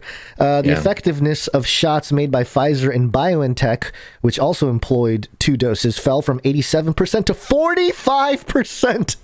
In the same period. 45! That's less than half a chance. Wow. And remember, these are the numbers that they had to publish. These are after. This is the after How to Lie with Statistics numbers. Yeah. This, there's all sorts of shenanigans that goes into like dialing in these numbers where they feel it is acceptable. And this is their acceptable tomfoolery to let out into the public. Yeah, well, I mean, they're not done trashing the entire industry yet, because the most striking one, the protective power of Johnson & Johnson's single-dose vaccine plunged from 86% to just 13% over those 6 months. So 13%. Okay, I'm going to lose my mind here. This is ridiculous. I mean, it's funny because we've known it all along. It's just funny to see them actually print it. 13%. Okay. This. By the way, this is why we would get our YouTube channel canceled. I know. Is because talking about these kinds of numbers. And again, of course, they're just coming out and being like, oh, yeah, this is self-evident. It's just what it is. Anyway, the findings were published Thursday in the journal Science. The 3 vaccines held up better in their ability to prevent COVID-19 deaths. But by July, as the Delta variant began to drive a 3-month surge of infections and deaths, the shots' effectiveness on that score also revealed wide gaps. Among veterans 65 and older who were inoculated with the Moderna vaccine, those who developed a so-called breakthrough infection were 76% less likely to die of COVID-19 compared with unvaccinated veterans of the same age. Sure. Yeah, it's whatever you say. Lining there. Yeah, whatever you say. Just trying to give like a justification, like, hey, we're still in the 70% range of. You know what? I'm not going to get the YouTube. Not going to get the YouTube canceled fighting that one. Okay. Whatever you want to say, guys. Yep. Older veterans who got the Pfizer-BioNTech vaccine subsequently experienced a breakthrough infection were 70% less likely to die than were their unvaccinated peers. I think we get the point here. Yeah, they just spend the rest of the article trying to like bounce back. Yeah, they give the bad news, they sandwich the bad news between the good news, and there you go. You'll forget about the 13% and remember that whatever. It's gene therapy. It's good for you. Just take the shot. I think it's interesting that there's a sentence in here, and I just skip down to a random spot in the article. Though older veterans were more likely to die than younger vets throughout the study period, Isn't that like a very obvious thing? Don't older veterans always have a better... Older people in general, right? Have to be veterans. It's just a weird thing to older spell cats out. die more than younger cat, yeah. Anyway, okay, so there you go. The other thing I wanted to mention before we go into break here, just real quick, because, talk about the transparency and the revealing here. Newsweek.com, Newsweek of all places, published an opinion piece here titled, How Fauci Fooled America. Wow. Yeah, that's pretty big. And, that's fun. Who made this? Martin Kulldorff and Jay Bhattacharya. And okay. I won't read it. I have a place highlighted here, but basically they go through a lot of the things we've touched on in other shows that are skeptical of Fauci's whole thing. Natural immunity, the key issues being discussed here on why Fauci may have sort of, not done so great in his position.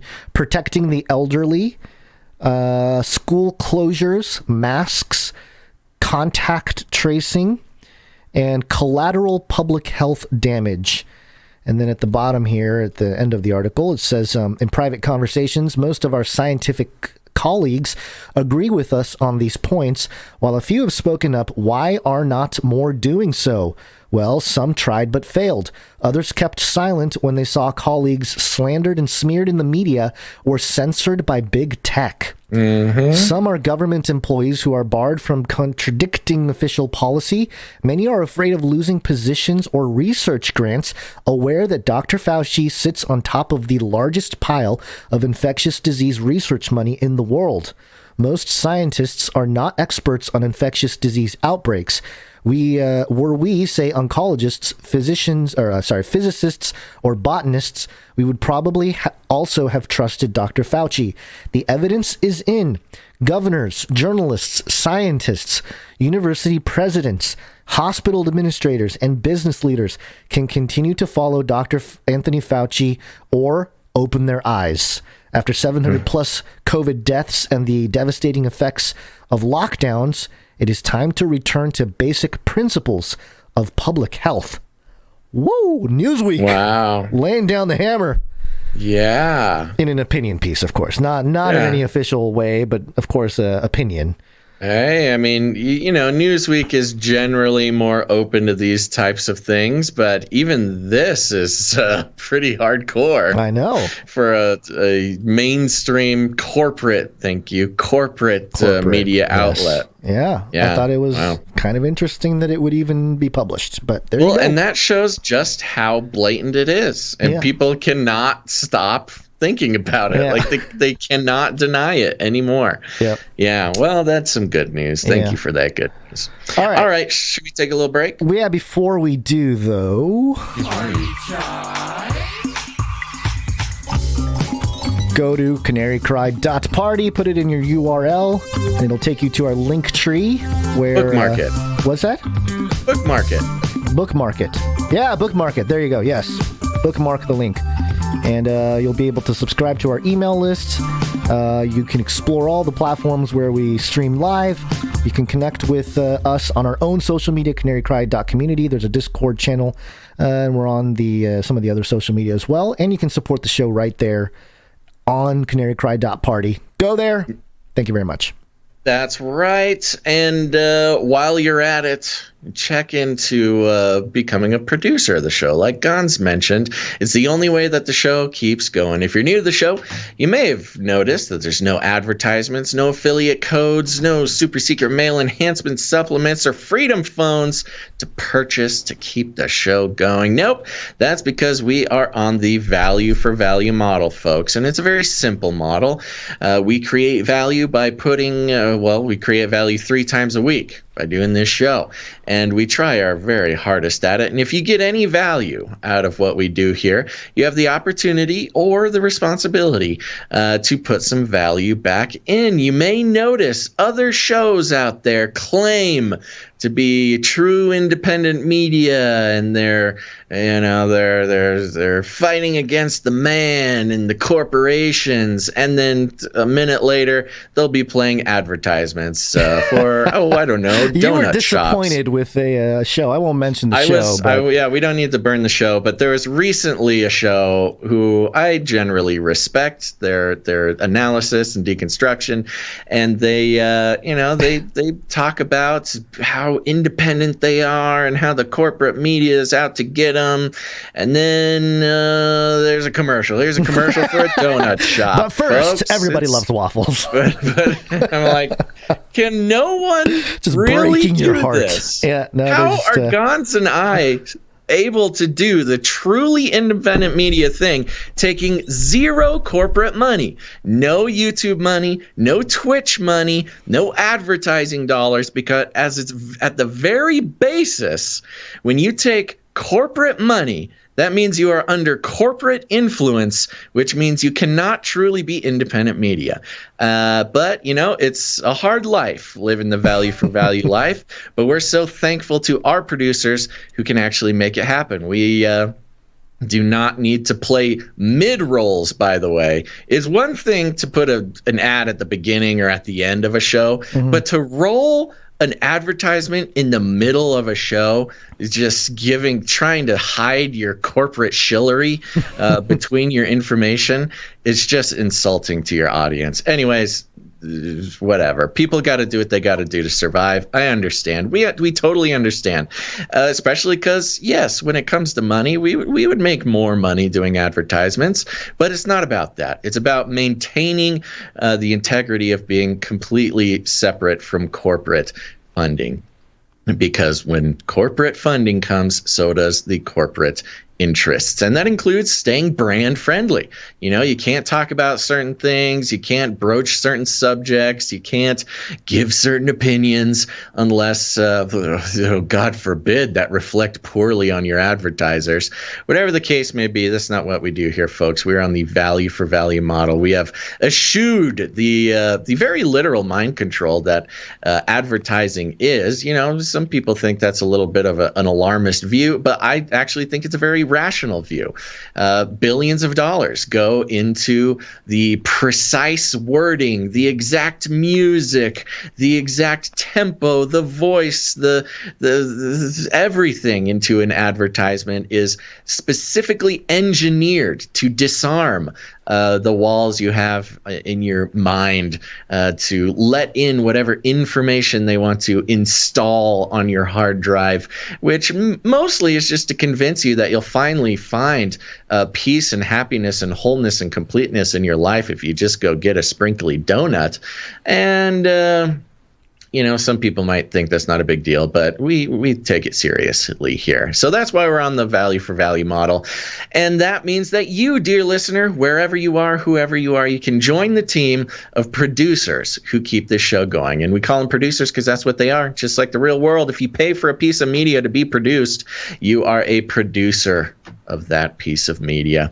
And there's really, it's not a big special process. It's if you get value out of the show, it's easy. Just put a number on it. Some people like to come in often with lower amounts, and that's wonderful. Some people like to save it up and, put a big number on it and come in whatever, once a month, once a year, whatever the case may be.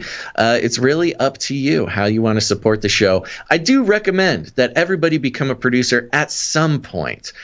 Just like I said, not every listener has to produce every show, but as long as some producers are producing shows, when it feels right, pray about it, let the Spirit lead, then the show can continue. And that's why we like to thank them here on the show. Gonz, are you ready to thank some people? Yes, sir. Okay, here we go. Now, here's the thing, folks. First of all, we have patreon.com/CCNT for Canary Cry News Stock. Patreon.com/CCNT. It's a bloodbath over there. No new people, and it's not looking good. Ooh. But that's okay. Again, I just want to remind everybody, if you think you have an active Patreon supporter thing with us, you should go check it, because we've been hearing a lot of Patreon just sort of like secretly canceling your support and not telling you, not telling us. So you should go check that if you would like to keep that going. But here's the thing. A lot of people don't like Patreon, and that's okay. We support you. That's why you can head on over to CanaryCry.Radio.com/support. CanaryCry.Radio.com/support. That's right. CanaryCry.Radio.com/support is a great place that has all sorts of ways to produce the show.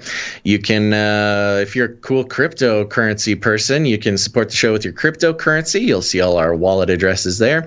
Or if you like to sign up and support the show consistently on a monthly basis, you can sign up for sort of an auto monthly producership there. And we're very grateful to our monthly producers who help lay down a nice firm foundation for the show every month.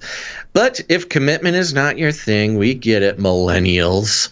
You can go ahead and make a one-time producership in any amount that you'd like. Calling that a specific generation, huh? Oh, well, I guess you know what I love about the Zoomers? They have a bigger problem with commitment than millennials. You guys can't commit to a Twitter bio. Wow, anywho, starting love wars. You guys. I'm just participating. I'm just poking the bear. Yeah. Anywho, no matter what generation you are, all are welcome to support the show over at CanaryCryRadio.com/support. Gonz, who do we have coming in? First up, we have, is this Marty B? Marty B came in at the during the show out of nowhere. It was one of those days, Gonz, where we're like, oh, we had a great day on Friday. And usually when we have a good production day, the next show will be a little sad.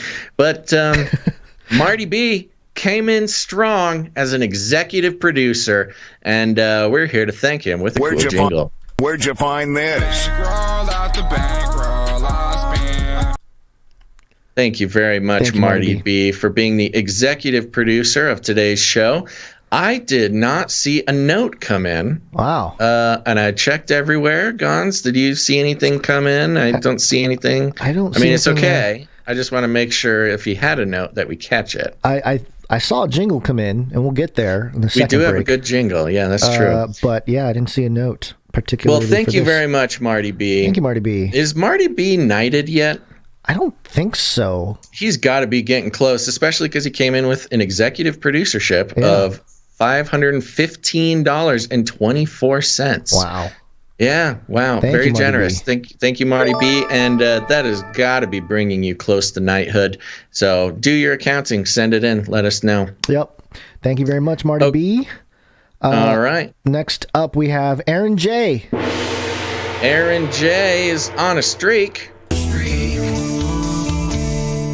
And it's a big day because our associate executive producer, Aaron J., has been supporting the show for 33 episodes in a row, which means he has become an Illuminated Lizard Master Shill. Illuminated Lizard Master Shill.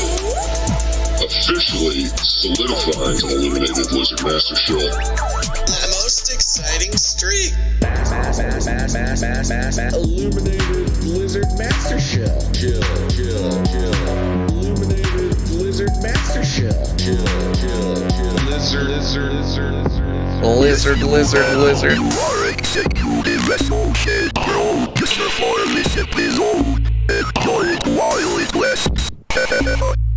Yeah. Very nice. Wow, what a jingle extravaganza for Aaron J.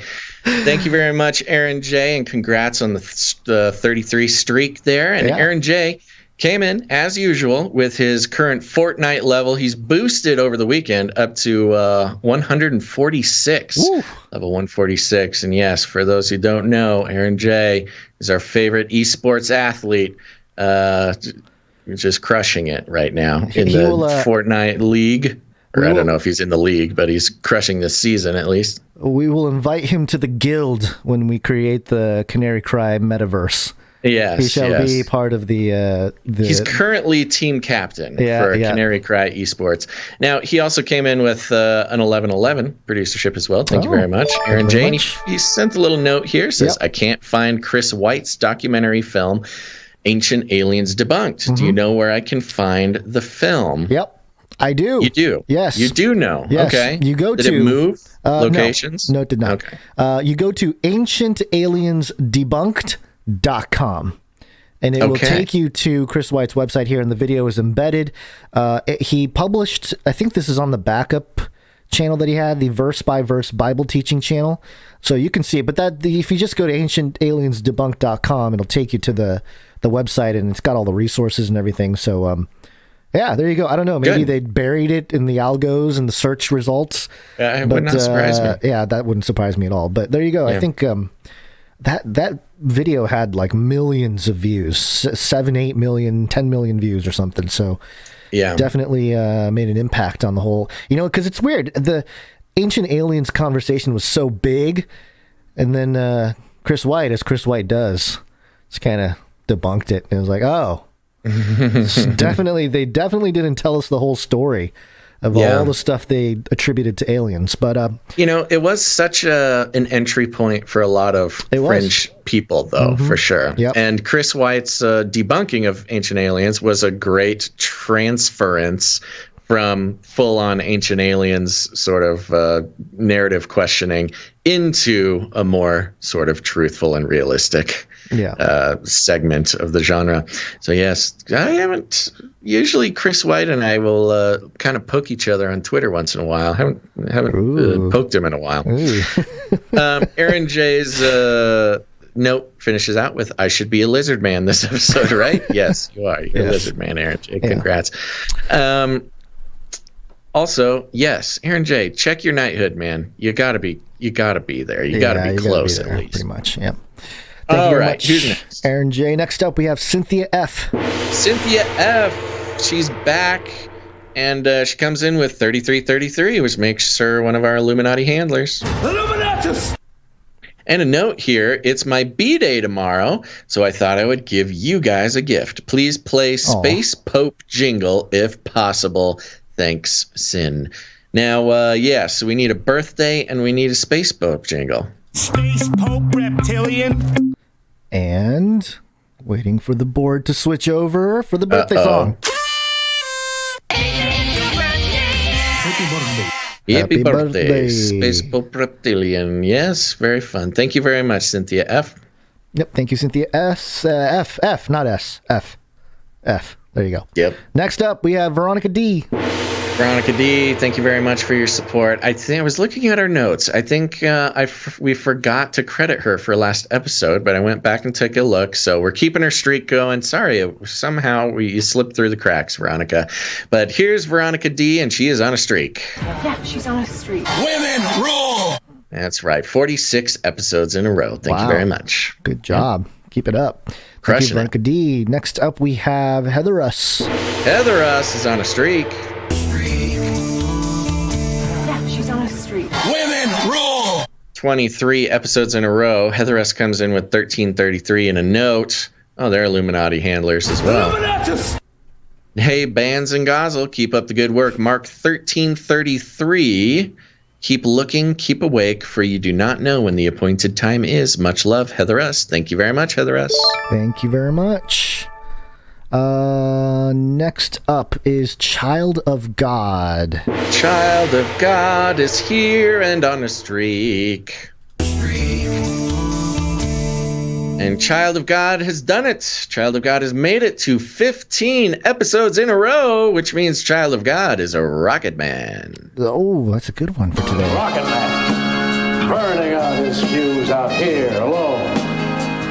You did it. Child of God committed since day one. Committed to making it to Rocket Man status. And you've done it, Child of God. Thank you so much. They came in with $11.75, which is $11.11 plus fees. And a note here, dear Canary Cry, please accept this humble donation of $11.11 with fees for episode 408. This will be my 15th donation using PayPal. May God bless both of you and Canary Cry family. I dedicate this donation for Rob, Russ, and Shelley. Please play the Well Done, Thy Good and Faithful Servant jingle and the Amen jingle at the end of the Bible verse in memory of Rob Skiba, Russ Dizdar, and Shelley Dizdar. These Christians were truly faithful unto death. I also ask for the producers to pray for healing of their families in these difficult times. Isaiah 57, 1 and 2, the righteous perish and no man lays it to heart, and merciful men are taken away, none considering that the righteous is taken away from the evil to come. He shall enter into peace. They shall rest in their beds, each one walking in his uprightness. We will miss you, Rob, Russ, and Shelley. From Child of God. Well done, thou good and faithful servant. Amen. And we should call the producers. Producers, assemble!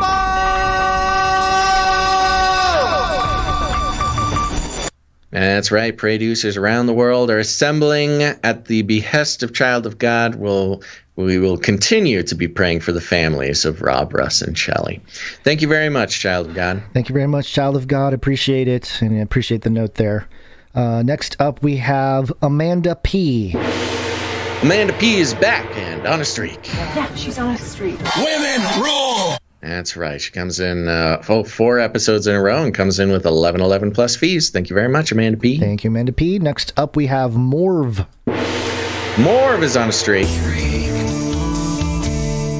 19 episodes in a row, 11. And a note, found out, this is a good note. Mm-hmm. Found out my religious exemption was approved for the mandated jab. Praise God. Hallelujah. Hallelujah. So thankful for the prayers and support from this community. I'll be continuing to pray for my brothers and sisters that are faced with this same situation. Amen. Amen. That's great. Yeah, that is the first news that we have ever heard of somebody getting their religious exemption accepted. I thought we had one more. I thought Did there was we? another. Yeah, I know there was other people shooting for it. Yeah. Maybe Big Tank. I don't remember. Somebody, yeah, I think somebody did. Tank. Okay, well, good. I'm glad that it keeps happening. Congratulations, Morv, and thank you for the support. Yep. Next up, we have Sir Sigra the Beast. Sir Sigra the Beast is back and on a streak, baby. Coming in with the 1001 producership. 1001.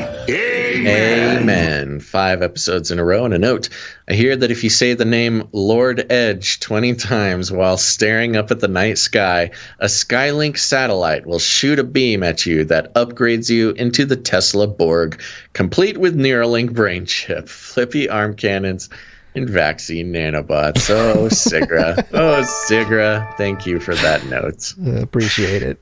Appreciate the note. The producer. You little rascal. All right, who's next? Next up, we have JC. JC's on a streak. 34 episodes in a row, keeping it going even after he made it to Lizard Master Shill. Comes in with 831, which is a pocket full of 7s plus fees. And a note, the Travis Scott Festival sacrifice is one of the darkest moments to show these transformational events. Shadow these transformational events. Yeah, that is a great point. We forgot. Not forgot. I don't know. We didn't even mention that it was a transformative event or festival type. Yeah. Yes, the Carl Tykerib transformational event angle. Yeah. Might have to check in with Carl. Yeah, we'll have to hear what Carl thinks, but certainly, yeah. As I mentioned earlier, and that's kind of what I was getting at was that a lot of these large events is a petri dish for the elite for social engineering or other kinds of engineering. But yeah, definitely. Can be categorized as a transformational festival. For sure. The way things Astroworld. Especially that big. That's what they shoot for. I mean, even not in a spiritual sense, in the board meetings of the producers of that thing, they're saying, okay, this is a big event. How do we transform people? How do we make it an experience that they'll never forget? Well, they certainly accomplished that this time. Yeah. JC's note goes on, there is no sugarcoating the spiritual darkness that is currently being revealed to the public. True dat, JC. Definitely Thank you very much for your support. Thank you for the support, JC. Next up, we have Sir Casey, the Shield Knight. He's back, and he's on a streak. We're going streaking! Come on, everybody, we're going! 80 episodes in a row. Pocket full of 7s. Nailed it. Thank you, Sir Casey. Wow, that 100 is getting close, huh? Gets close. It's in sight. Next up, Sir Salmon's Night of the Fishes. Sir Salmon's is on a streak. 24 episodes in a row, pocket full of sevens, and a note that says, Happy Monday, Canarians. Hope everyone is well. About the Economist cover from November 6th, my great-grandma always says Joe Biden can't tell his head from a hole in the ground because they're both empty. LOL. LOL. Many blessings from the fishes. Thank you very much, Sir Salmons. Thank you, Sir Salmons. Good joke. Next up is Scott K. Scott K is on a streak. 70 episodes in a row, charging it, comes in with a pocket full of sevens. And I won't read the note word for word, but there was a fun situation. We got Sarah K in on the game today. Scott K is out of town and running around doing something out there. And Sarah K, his wonderful wife, made sure to come in and keep his streak going. That's a good wife right there. It's good to know Scott K comes off the grid or gets off the grid and is able he's out there somewhere doing something. Yeah, very cool. But Sarah K does mention that Scott is getting pretty close to knighthood, and he's been working on his name, his knighthood name. Yes. Yeah, and let that be a lesson to everyone. You know, you got to start thinking about that early. Because when the time comes, you want to be ready. Yep. Thank you very much, Sarah K, on behalf of Scott K. Thank you very much. And, very clear, the gap between Sir Casey the Shield Knight's streak and Scott K streak is 10. Exactly 10. It's exactly 10, yeah. How have we not noticed that before? I don't know, but it's very noticeable today.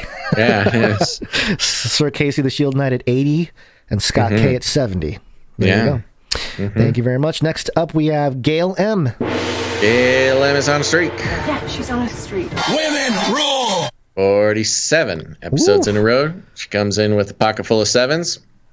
And a note here says Rob fell and is now in the hospital. I don't think we've gotten the name before, but Rob must be her brother, yeah? Yeah, I think so, yeah. Okay. Rob Fellon is now in the hospital. I asked to have a Bible brought to him, only to be told that there are no Bibles. They have a chapel, a spirit team, but no Bibles. Wow. I assured them that I will make sure every patient and employee will have access to a Bible. And I thanked God for presenting me with the opportunity to serve him in this way. Amen. Wow. Yeah, absolutely. Oh. Hit that amen for her. Yeah, what a great way to see an opportunity and take an opportunity, especially in the in light of all the not so pleasant things going on with you and your brother there. We'll continue to pray for him there and pray for your mission to bring the gospel into that hospital. Yeah, there's something very encouraging about that, Gilliam. Thank you so much. Yeah. All right, next up is Ciara. Ciara coming in with a pocket full of sevens and on a streak. Yeah, she's on a streak. Women rule! 43 episodes in a row.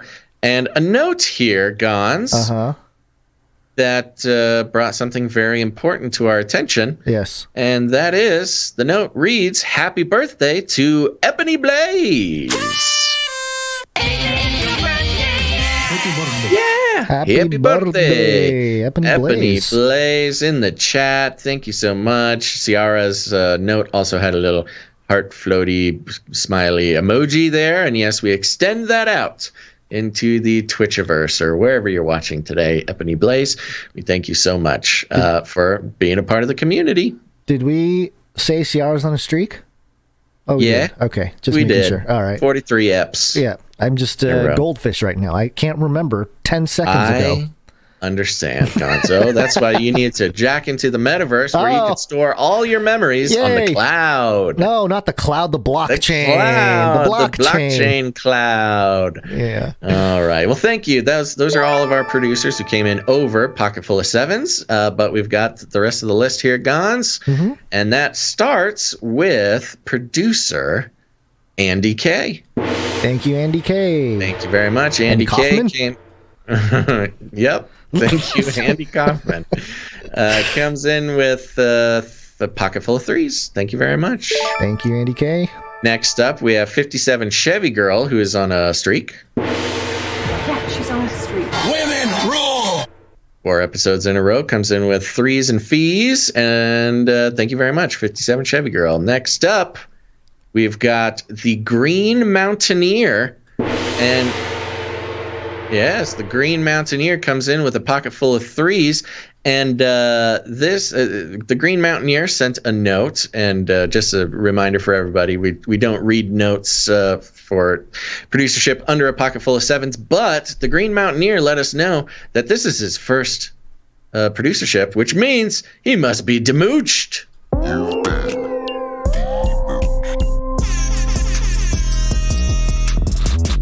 You've done it, the Green Mountaineer. You are no longer a mooch, which is short for money changer. But don't worry, you're back in right standing order, the Green Mountaineer, and thank you for producing the show. Thank you very much. Lastly, on the list, unless somebody came in real late, I might do a little refresh just to make sure. But lastly on the list, we have producer Runk Smash. Runk Smash is on a streak. And Runk Smash has been producing the show for 32 episodes in a row, which means he is so close to being an illuminated master shill. All right. So thank you very much, Runk Smash. We'll have some microfiction from him in the next break. All right. Okay, I think that's it. Let's wake on up. Yes, it's wake-up time. Hey, yo, wake up. It's Latin for many. Tick. Now suck your blood. Now suck politics. Your blood. Trillions and trillions, or just 1 trillion. The New York Times: House passes $1 trillion infrastructure bill, putting social policy bill on hold. Yeah, there is so much going on with this, Gonzo. I know, it's crazy. It says here, the House passed a $1 trillion bill on Friday night to rebuild the country's aging public works system, fund new climate resilience initiatives, and expand access to high-speed internet service, giving final approval to a central plank of President Biden's economic agenda after a day-long drama that pitted moderate Democrats against progressives. But an even larger social safety net and climate change bill was back on hold, with a half dozen moderate to conservative Democrats withholding their votes until a nonpartisan analysis could tally its price tag. For Mr. Biden, it shows a little thing here. For Mr. Biden, passage of the infrastructure bill fulfilled a marquee legislative goal that he had promised to deliver since the early days of his presidency, the largest single investment of federal resources into infrastructure projects in more than a decade, including a substantial effort to fortify the nation's response to the warming of the planet. Quote, "Tonight, we took a monumental step forward as a nation," Mr. Biden said in a statement after the vote, lauding both the infrastructure and the social policy bills. Quote, "Generations from now, people will look back and know this is when America won the economic competition for the 21st century." Wow.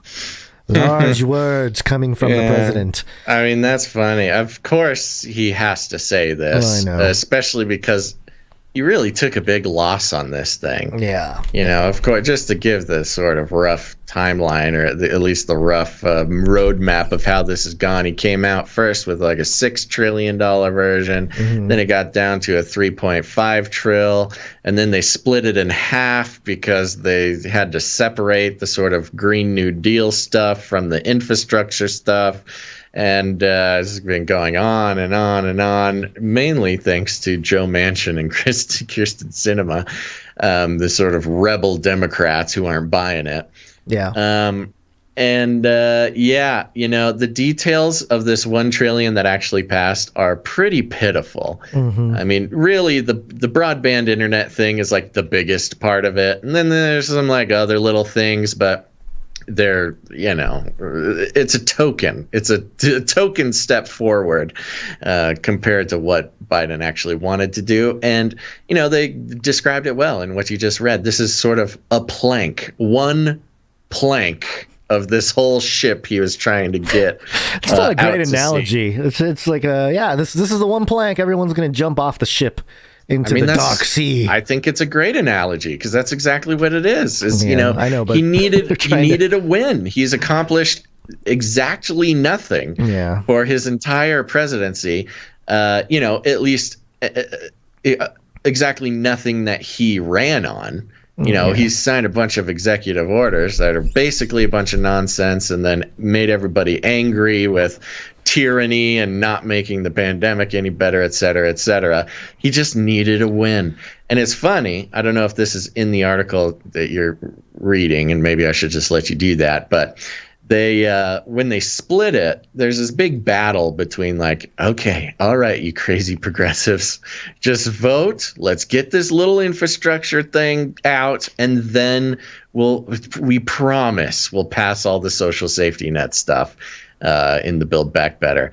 And it's been a fight back and forth, and I think it ended with them getting like a promissory letter that they're like, yes, sure, we promise we'll pass this one thing, and then we promise we'll pass your next thing, if the numbers make sense. And so, I think we would all be very surprised if the sort of more progressive pieces of the Build Back Better bill ever make it through. But, that's the threat, at least. Yep. Okay. Well, it says here the drubbing Democrats took in off-year elections on Tuesday had given new urgency to the president's demands for legislative action. On Friday, Mr. Biden put his credibility on the line, pleading with liberals to end their months-long blockade and send him the public works measure immediately without passage of their priority, the social safety net measure. He backed passage of a rule for debating the social policy bill called the Build Back Better Act, as a tangible sign that it, too, would soon pass. Yay! Yay. Build back better, blah, blah, blah. Build back better. We will build Babylon. This time, a new world order. So it goes into some more detail. I don't know that we have to get into all the minutiae, and I think you summarized a lot of the main points there. But yeah, this is one of the things, I noticed some crypto channels were freaking out over the bill because there is something in there that says that anybody that trades $10,000 or more of crypto, the individual, like a private citizen, is going to be responsible for gathering KYC information, like know your customer info, which is like the name and the address and a few other like bank stuff. And tax information generally. Yeah. And they're all freaking out. And it's supposedly not even going to be truly implemented till 2024. But very interesting that, they had to get something going. Like you said, Biden needed some kind of win because otherwise he's just sinking into the hole. He is nothing. He needed something, and it needed to happen today. Yeah. And they figured it out, but they sacrificed a lot it's basically a nothing bill. And it's so long term that it doesn't even really. Well, the other thing is that's interesting is he's at COP26, right? When all this happened. I don't know. The conference. I don't know if. Well, it happened today. Happened yesterday. It happened Friday. Today. Okay. Or Friday. No, I think it happened literally last night. I think. Oh, okay. I could be wrong, but I think so. It says November 5th, published in November 5th. So, updated November 7th. So I think he might have still been in Glasgow, which would be kind of a convenient. Well, 7th was yesterday. They updated it yesterday. I know, but did they update it for anyway? All right, doesn't matter. I think, I don't know. They may have pulled some updating shenanigans. We know they do that. Yeah. Anywho, I think it was last night that it actually got passed. Well, and I don't know if you've looked at your charts in the past hour, Gonzo, but we hit the new ATH, baby, in response. Oh. Got the new all-time high for Bitcoin today, 67,646. I thought it got 3 up sixes. I thought it almost got to 68,000 before. I mean, we're right there. We're right at the all-time high. It's crazy though. Ethereum too. Sorry, 67688. Oh, 688. Okay, is the new. I saw a 679 something as the previous high, but it all kind of depends on what exchange. It depends who you're looking at. I think it's pretty crazy that Ethereum is, as of this recording, worth $4,800 a coin, and it was $110 last March. I know. 110 to 4,800 in it's like crazy. 16 months. Crazy. It's crazy. You know what else is crazy? Is Newsome science. It's Newsome science, baby! Ha! Yeah, your buddy finally, we got a non-update on your buddy over there. Yeah, this is ABC7.com. Governor Newsom remains out of public sight to deal with family obligations. There's a quick report here from ABC. Week after abruptly canceling plans to attend the UN Climate Summit in Scotland, Governor Newsom has receded from public view to deal with unspecified family obligations. With a surprising announcement came last week, his office said that Newsom planned to participate virtually in the conference this week, but he did not. And a spokesperson now says that Newsom will appear virtually next week. The governor's last public appearance was October 27th when he received his COVID booster shot. His office did not respond to questions today about what the governor has been doing this week. We did see a taped message from him yesterday to celebrate the holiday of Diwali. So he takes the booster and then he goes dark. Now, I don't want to be the guy who's, says, oh, it's because of the shot. It could be some family thing, which is completely understandable. You gotta, if you're a coincidence theorist, it's just, you just happen to get the booster and disappear for 11 days. I mean, it's just a coincidence. He cannot be seen public. His reptilian skin began to reveal itself, and he said, oh no, the hologram is failing. Retreat. But I kind of must go interesting. back to my lair. Yeah. And it's just an interesting story. Why would you even report it? I mean, I guess the newscasters, because you can go 10 days without really hearing anything about Newsom in the news. Yeah, it's just kind of a weird. Oh, not lately. But not lately. You're right, but you can go a week without hearing anything. But I don't know. It's just weird. You wouldn't even mention think about it, really. Yeah, but yeah. Did he see the tweet that his wife tweeted? No. Okay, this is just a little thing. I just have it pulled up here. There's a Fox story about it. Newsom's wife posts and then deletes tweet as governor deals with family obligations, says reporter. Let's see here. The tweet went like this. It's funny how certain folks can't handle truth. When someone cancels something, maybe they're just in the office working. Maybe their free time, they're at home with their family, at their kids' sports matches, or dining out with their wife. Please stop hating and get a life. Tweeted. Wow. Okay. Sybil Newsom's. I won't read too far into it, but wow. I mean, maybe it is their free time. Maybe they are with their family. Maybe they are at a kid's sports match, or maybe they're dining out with their wife. Why so many maybes? Why don't you just tell us where you are, where he is? Maybe you're also a lizard lady. It's funny how certain folks can't handle truth. You literally have not told us anything. So what truth is it you want us to handle? Stop hating and get a life. Oh, she snapped. She finally snapped, and sounds like somebody snapped back. I think I'm seeing a picture of Newsom's wife for the first time. Mm-hmm. They look oddly similar. Oh, well, there you go. Lizard people. There's only a few designs. Yes, their disguise model number was a little bit too close for a husband and wife lizard couple duo. That's funny. Anywho, there you go. There's your Newsom update. Let's talk about the New World Order, baby. We are unstoppable. Another world is possible. We are unstoppable. A new world order is possible. When do we want it? All right. We got this big fun one here, Gonz. Gonz, there's a new pandemic. Oh, no. You ready to hear about the new disease plaguing the world? No, not really. I don't. Watch out, Gonz. You got to wear a mask. Because reported from the independent.co.uk, the headline, Canadian becomes world's first patient to be diagnosed as suffering from climate change. Dun, dun, dun. That's unbelievable. Canadian becomes world's first patient to be diagnosed as suffering from climate change. It's a medical disorder. So, climate change is a medical disorder, and I will not have you belittling it anymore. We goes like this. have entered a new era, folks. This puts Greta in like a Fauci type role. Yeah. A Canadian facing breathing issues was diagnosed as possibly. There's so many things wrong with this.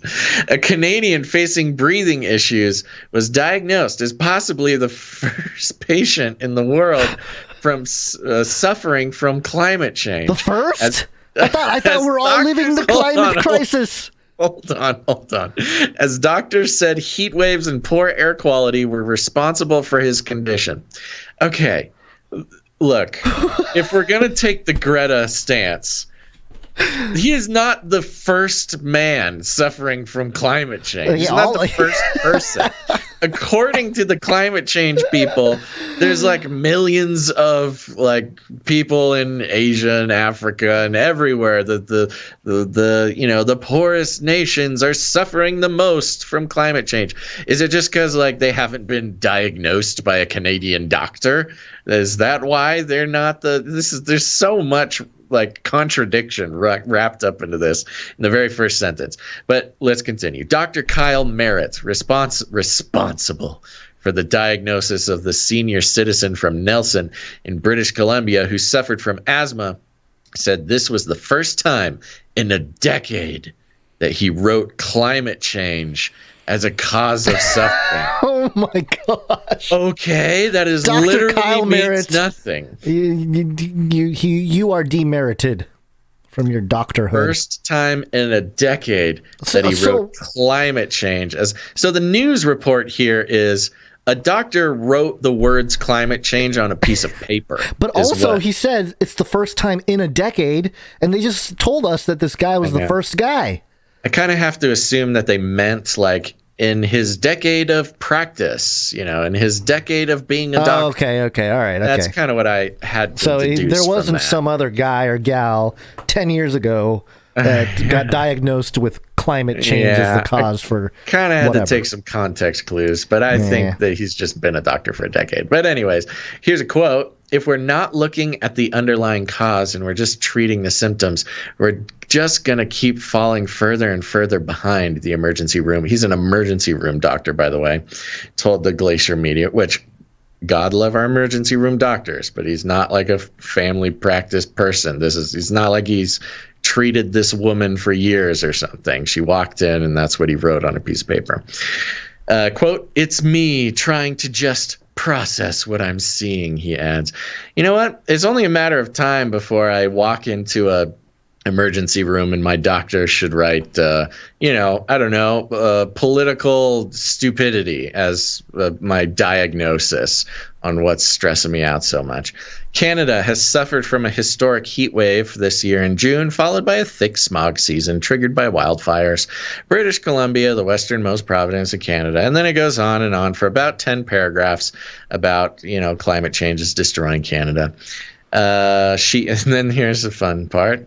Quote, the patient who was in her 70s was diagnosed in the summer soon after the heat wave that Dr. Merritt says directly contributed to making her ailment worse. Quote, she has diabetes. She has some heart failure. She lives in a trailer. No air conditioning, he said.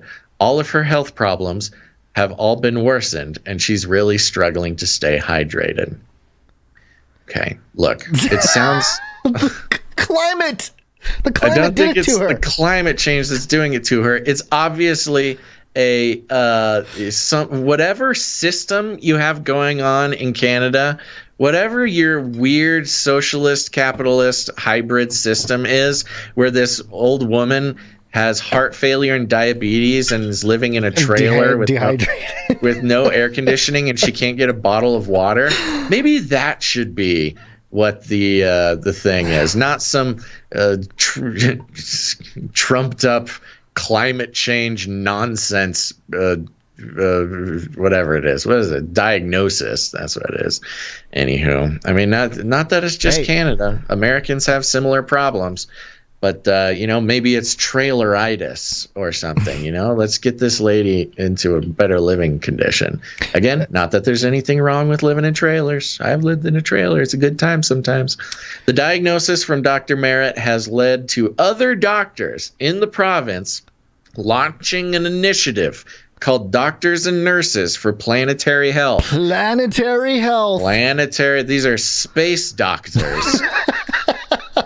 Astro doctors. Doctors. Yeah, astrodocs. Yeah. Planetary health. They're going to be, yes, they're not just doctors for humans. They're doctors for Gaia. We must cure Gaia. Yes. Healthcare professionals are using the group to advocate for better health by protecting the environment, they say on the website. Nice job. It feels like there's some wires getting crossed there, but okay. Quote, we are deeply concerned about the climate crisis and its impact on health, the group website said. This summer, our patients experienced extreme weather events of heat dome, drought, and severe wildfires. The extreme weather in Canada is in a series of problems the world faced due to climate change as extreme flooding, drought, blah, blah, blah, blah. World leaders at COP26 summit in Glasgow have been pushing for stricter climate actions, targets to prevent more extreme impacts in the coming years, and the pledges have reduced to the projected emissions below 2 degrees Celsius for the first time. However, climate experts have warned this isn't enough. Grandma's going to die. It goes back to the grandma, protect grandma thing. You know, we saw it with the pandemic. It worked very well. You know, Biden's empty chair at the table where grandpa used to sit. Now they're doing the same thing with climate change. Oh, grandma's going to die if you don't fix the climate. You know, there's a same strategy. Yeah. You know, the one thing that really was profound to me when I first was baptized and saved and started looking at the biblical worldview was this idea of sin. And this quote here from the doctor, if we're not looking at the underlying cause and we're just treating the symptoms, we're just going to keep falling further and further behind. And, you know, thinking about the underlying cause, the real underlying cause being sin and not so much, well, climate change for one. But that's the kind of thing, you know, it's like the worldview difference of like, no, there's something spiritual at the heart of the problem here. Yeah. No, it's climate change. Like, totally. What? Oh, no. Absolutely. It makes no sense. And you have to come up with this weird concoction of an idea that now somebody is diagnosed. Yeah, it's abstract. I think it's, and I here's the thing. I think it's sick that he did this because he's obviously doing it as PR for his little group. Right. And because they're going to be looking for funding. Yep. Yeah, they're going to get funding from Trudeau for their little Gaia doctors. Meanwhile, this woman, imagine being this woman. Yeah. Coming in, I have asthma. I'm really sick. I need some medicine. Doc, help me. You have been diagnosed with climate change. She's like, no, please. Really, I'm having a big problem. I don't want to be that. But please give me some medicine. I don't want to be but your, you can't breathe, and look at how the climate has prevented you from breathing. We must heal the earth to get you better. No, please, there has to be an easier way. Oh my gosh. You have to give me something, an inhaler. You cannot base my survival on turning the ship on climate change. Please give me something. No, it's climate change. Yeah. I gotta give a shout out to producer Marty B. I was referring living in the trailer. He says it's not home until you take the wheels off. Very good. This is something to track because we have this first one here, but there's going to be more. Obviously, there's a whole group of these guys. It'll be a very interesting phenomenon to witness, the mind virus that will become the diagnosing of climate change being a main thing you're suffering from. I mean, I can see this becoming very, very popular, and again, just watching it go from like just one doctor calling it to the whole group. Yeah, it's going to build. It has to build. We'll keep track of it. It has to build to thousands of grandmas are dying because of climate change. And it needs to be, recorded like kind of like a VAERS database, but for climate change stuff. Yeah. I'm almost willing to put that in the Red Book. There'll be some sort of data that might actually already exist. Probably already exists. Yeah, I'm sure part of the profiling data. But I think that there will be some sort of official database that doctors will log into and log people dying or getting sick, the adverse events of climate change, and that will be used for moving the needle on that subject. Yeah, please. Well, how do you treat this?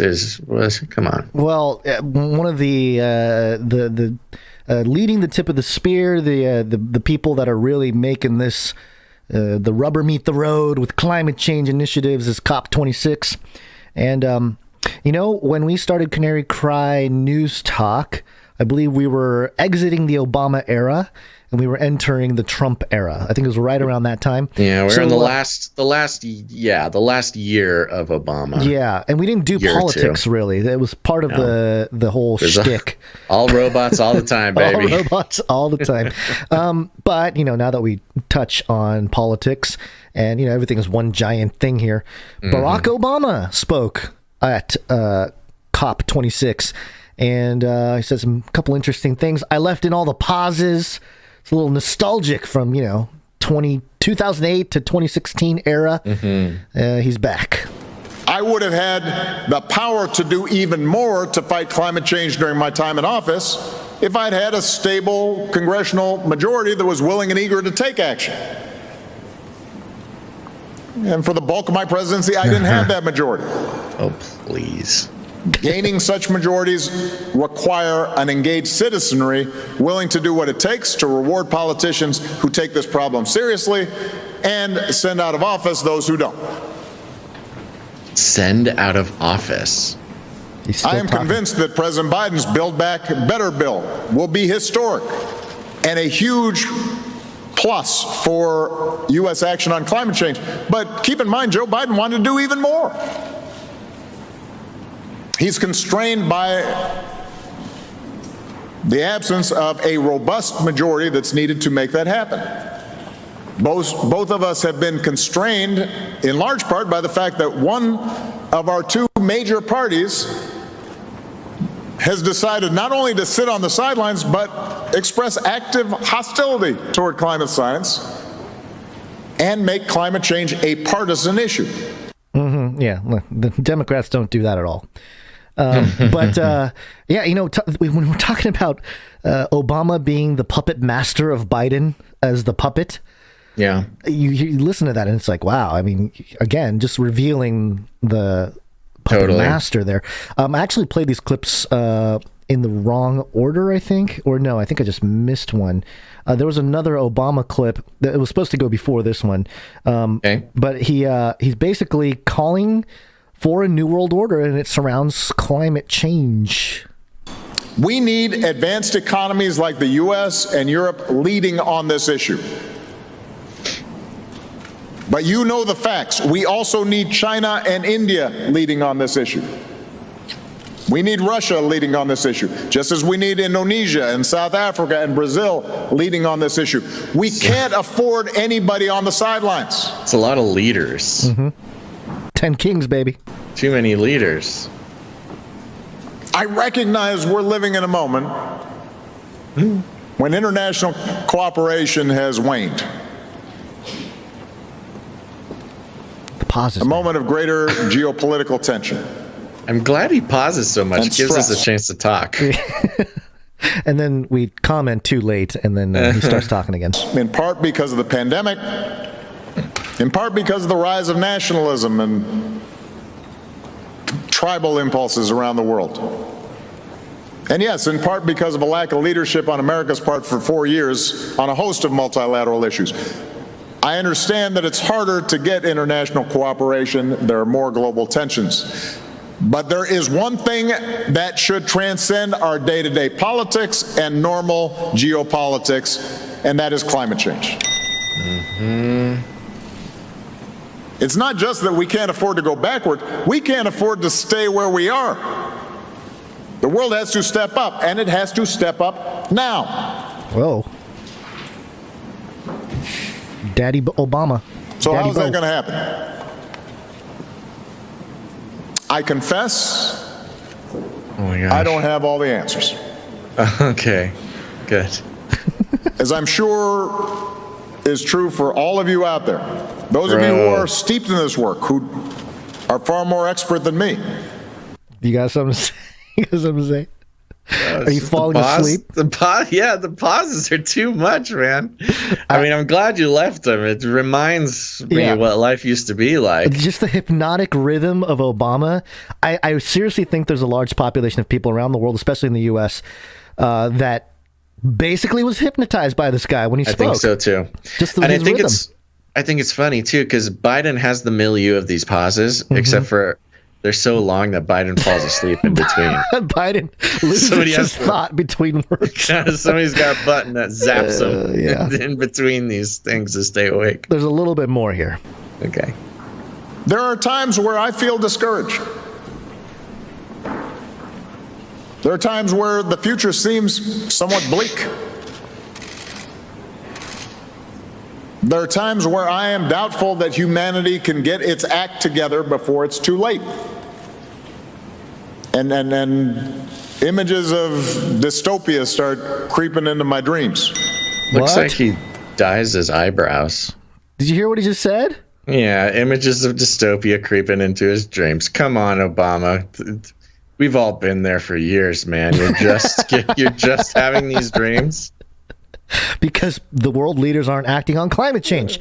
No, they have ramped up the dream machine. They're communicating with Obama through the dream machine. Yes, the dream machine, of course. They're implanting the dystopia in his mind so that he'll get up and wake up the nations and start the competition for the 10 kings that will rule. His time as not being president has really been kind to him. It looks like he's gotten younger. He kind of looks like if they were going to make a superhero movie of Obama, he could be played by The Rock. He's gotten, he's getting a little bit more chiseled. His brow line, looks like they dyed his eyebrows. Makes his eyebrow line very strong and bold. Interesting breakdown. His chin's squaring up a little bit. I think they're getting ready. They're putting his image out there so they can come out with Obama Man played by The Rock. Sorry, Dwayne Johnson, as he likes to be referred to. And yet, now. Whenever I feel such despondency, I remind myself that cynicism is the recourse of cowards. We must be cowards, Basil. Oh, we're cynical of this whole thing. Cynicism is the recourse of cowards. Yeah. Wow. Yeah. Slam against be people happy. like us. Don't be optimistic. Be happy. Don't question the lizard people, or else you're a coward. We can't afford hopelessness. Instead, we are going to have to muster the will and the passion and the activism of citizens pushing governments, companies, and everyone else to meet this challenge. Activation. Activate the young people, the children, because that's how it's Activists activate. Yep. So there you go. There's Obama, the puppet master, speaking at COP26. Climate change, you're going to bring everyone together. We have to fight it. All that. Yeah, all that fun stuff. For those who may be near the show and haven't heard the clip and stuff, I don't know if you have it ready, but there's a clip that we love to refer back to, which is Obama basically saying actually, I would take a third term as president, but right. I wouldn't want to be the face of it. I'd just sit in my PJs in my basement calling the shots, and then I would have somebody else up there giving the speeches and doing the thing. And when you put that in context of Biden and his Build Back Better bill and Obama here basically saying, it's genius. I wish I could have made it up myself. Wink. Yeah. But support Biden no matter what. Go do it. Do it now as if he were me. Go support him like he supported me. Yeah. Oh, if I had the majority in Congress like Joe does, I could have done so much. Wink. Come on, go support Joe, guys. Come on, for me. Do it for me. Yeah. There's I'm trying to find the clip here. I thought I saw it somewhere. Oh, I think that. Oh, it's one of those files that's missing. One of the broken files on the computer. Yeah. Some little gremlin's gotten into Gonz's computer and has started scrambling files that we can't play them anymore. That's a bummer. So that would make sense that would be one of them. Yeah, I have it too. I have the file, but the file doesn't exist. It's one of those weird deals. I know the feeling. Yeah. I got a whole bunch of those laying around. So, okay, great. Wonderful. Love it. We heard from thanks, Obama.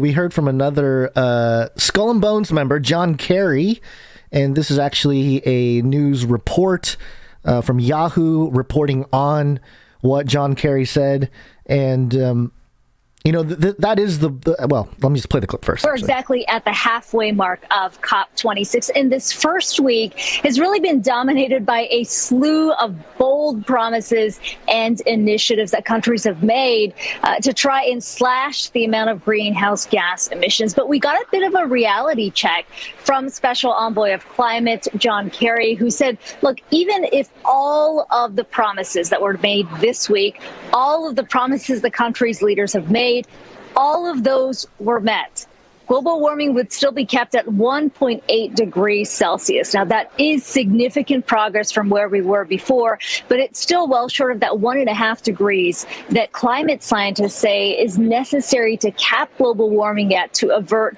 the worst possible scenario of a climate crisis. John Kerry, though, today maintained significant progress has been made in speaking to reporters earlier today. There's a greater sense of focus, and I have never, in the first few days of any of the COPs I've been to, counted as many initiatives and as much real money being put on the table. Real money, Basil. I've noticed John Kerry is there more, or is that done? That's it for the John Kerry. Okay. Yeah, John Kerry, he's been having a real comeback because of COP26. Yeah. He really disappeared during the pandemic thing because, hey, we're doing pandemic stuff, John. Go take a break. Don't worry. We'll call you up when we're back to the climate change thing. So go back to your bat cave, molt a little bit, get your new lizard skin. Then we'll bring you back to late 2021. And he totally disappeared from the spotlight for basically the entire pandemic. And then once it started picking up here, there's been piece after piece after piece on him. Big, huge, I don't know what to call them necessarily. Like features or just huge features. Yeah. Like 50 paragraph features on, mainstream corporate news sites. And, it's all surrounding this COP thing. This is his time to shine. Mm-hmm. But he is the principal goalpost resetter. That's his main job. All he does is every piece of progress that they make is he comes in and says, nope, not enough. No, see, actually, it's bigger. We need it used to be 1 degree. We need now it's 2 degrees. Oh, your numbers aren't great. You guys keep going. That's like his main job. Yeah. Is to constantly, quote unquote, be sort of like checking the science and moving the goalposts out further and further and further. Yeah. And that's exactly what we're seeing here. He's talking about the real money. Oh, there's real money, but we need more. Just keep it coming, folks. Yep. And, I did clip this other part of the Yahoo report here because there's, remember we talked about how you thought Greta was, they're done with her and they're sort of letting her do her thing. Yeah, something's going on. Yeah, well, and I kind of push the idea of the controlled opposition narrative a little bit more. Yeah. And I think this plays into that conversation because they shift focus here for the second week and they really focus in on the children and the protests happening outside. They don't mention Greta, but I think it's interesting that the mainstream would report on the what is it called? The protesting happening outside of the youth. And this is how they portray it here. Inside the exhibition center today, the focus really was on the youth movement. And we heard from a number of youth activists who addressed world leaders directly, urging them to act quickly, saying that our future is in your hands. But outside of the exhibition center is really where the action was. We saw thousands of protesters marched through the streets of Glasgow demanding a change. And I want to see if we can roll that video there, because it was a pretty significant sight here, starting at a park, going straight into the city council in Glasgow. And those activists really calling specifically for change. We heard from a number of them, one saying that I don't think the world leaders actually care because they don't understand the effects of them. You know, the thinking here really has been that this generation is the one that has to shoulder the cost of climate change. You look at the world leaders today, if we're talking about 30 years from now, they're going to be long gone from those posts, which is why we've seen so many young activists really step up here in Glasgow. Go back somewhere when they were holding up one of the big signs, kind of earlier when they were showing the signs. It looks like there's someone with a beanie with two big googly eyes on it. Ooh, I did not. Oh, you know what? Sunglasses. Oh, you saw it. Okay. Yeah. You know what's interesting? This is in Glasgow, Scotland, yep. Right? Yeah. Not really sure how to exactly articulate this, but it looks like there's a lot of I see it. Yeah, there's sunglasses. Looks like it's a really big sort of like American indigenous crowd. I noticed like a lot of very, very diverse, almost not diverse in how diverse it is. Yeah, that is kind of strange. I guess maybe they coming in from all over the world or something. Is this like a big? They just rolled out the wrong B-roll. I mean, it's like, it's kind of like almost like It's a Small World ride outside in the streets of Glasgow. Yeah, just very specific. Yeah, no, there's I'm paused on a photo of it's looks like a Native American headdress type thing with the feathers. Headdress with a bunch of sort of indigenous women with face paint and stuff. I mean, it's one thing for it to be like one group, I'm sure, you think, well, who are these groups? It's probably a very, a youth activist organization, and they do a fundraiser to buy the plane tickets. It is not cheap to fly to Glasgow. I'll tell you that. Yeah. So, you get 30 young people flying out to do some chanting. That's an expensive thing. But, it's not just that crowd, not just that group. There's like a huge group of these people that looks like they've been flown in from everywhere. Look, I'm not saying Glasgow doesn't have, a diverse population, but not that diverse. Yep. Very interesting. And again, I think it's fascinating to report on the young people protesting, rebelling, trying to create this movement. And they shape it or frame it as like, oh, they're pressuring the world leaders to do something about it. Where it's kind of like half the people that are protesting are probably like, hey, this is all a big scam, so stop. And the other people, I don't know, maybe they are paid to sort of push the narrative of that they're, pressuring the leaders to do something about climate change and act on it. It's our generation, our future, whatever. But yeah, in the context of Greta being one of the people outside leading the charge, or at least at one point, I don't know that she's the center of the protest here, but I just think it's always a little bit interesting to hear or see the other side reported, and then making it seem like it's part of or that everybody is on the same page in general, that they want to control the climate. Well, they need the easy stuff. Narrative. They'll report the easy narrative. I was going to go into a short thing and say, I know that we have listeners in Scotland, and KNM in YouTube says, I live in Glasgow, and these people have been flown in just for this. Yes. Okay. So that makes sense. There you go. Yes. It has some interesting They're probably things like, to say. go to the homeland of the people that came and took your land. And, they get all stoked to go there. Sure. Whatever the case may be. But, yes. Well, you're talking about sort of the Native American British imperialism. Yes, lots of people would not sure if Glasgow's the best place to. Well, I mean, there's fight a photo. Back. I'm sure they've had a lot of issues with British imperialism there. Yeah. Well, I was just going to say they're holding one of the gals with the headdress, the Indian garb there.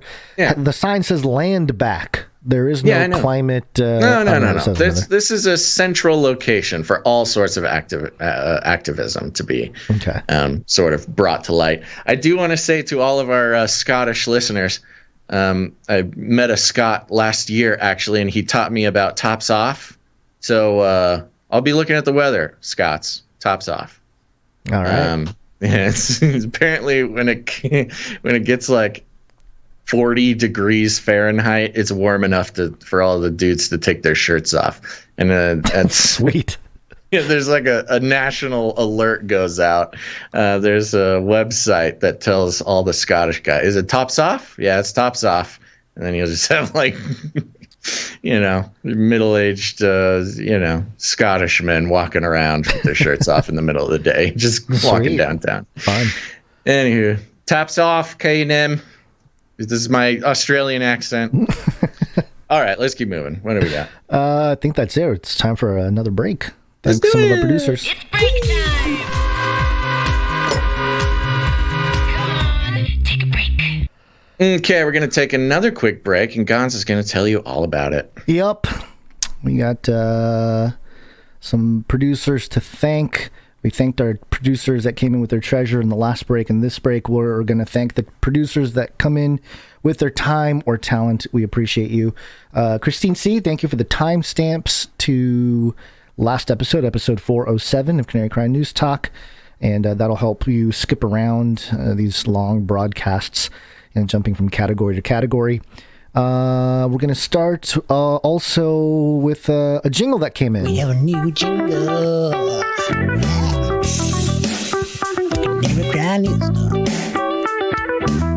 And this one came from Marty B., who's a big producer of the show. He's the executive producer of this show. Marty B. jingle.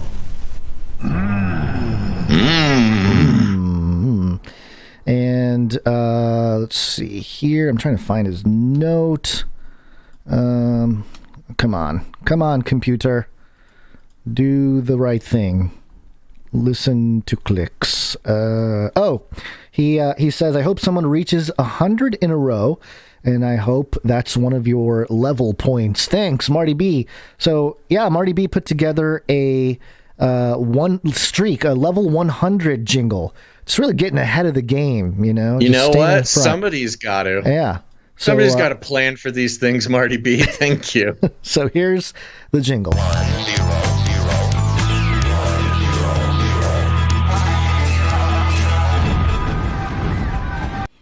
Fun, majestic. We're just all turning into robots. So it'll just be one sine wave by the end of when the show ends. The jingles just keep getting more robotic. Yeah. Just one sine wave. That's where everything's headed. You know this. Hey, it's the singularity. In 40 years, when we're old and gray, Gonz, the whole podcast will just sound like a mix between a sort of dubstep song and a binaural beats, and then that's just how the news will be transmitted. Yeah. All right. Well, thank you very much, Marty B. Thanks for getting ahead of it for us, buddy. Yep. It's nice to know that we have it in the bank. We're not going to have to panic on on streak 99 when inevitably Sir Casey or Scott K get there. Like, oh my gosh, we haven't planned for this moment. Somebody quick. Yeah, and I'm glad it's Marty B and not us, because if it was us, it would never get done. It's kind of how things work around here. So thank you, Marty B. Appreciate it. Making the world go around. Oh, yep. Doing some art. One art, please. Dame Allie of the Skillet Nation. Yes.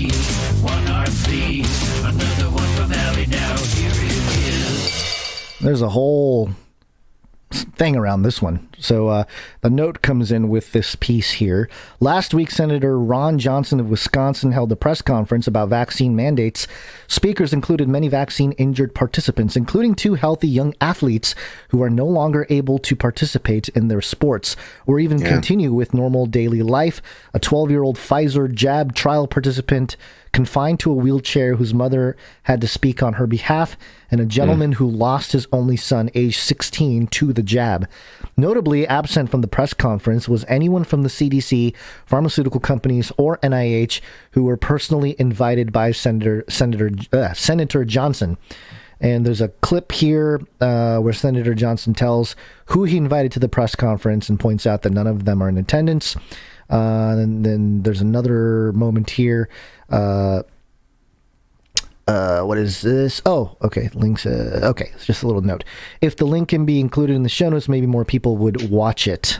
The video is long, but worth it. Do you want me to try to play this clip here?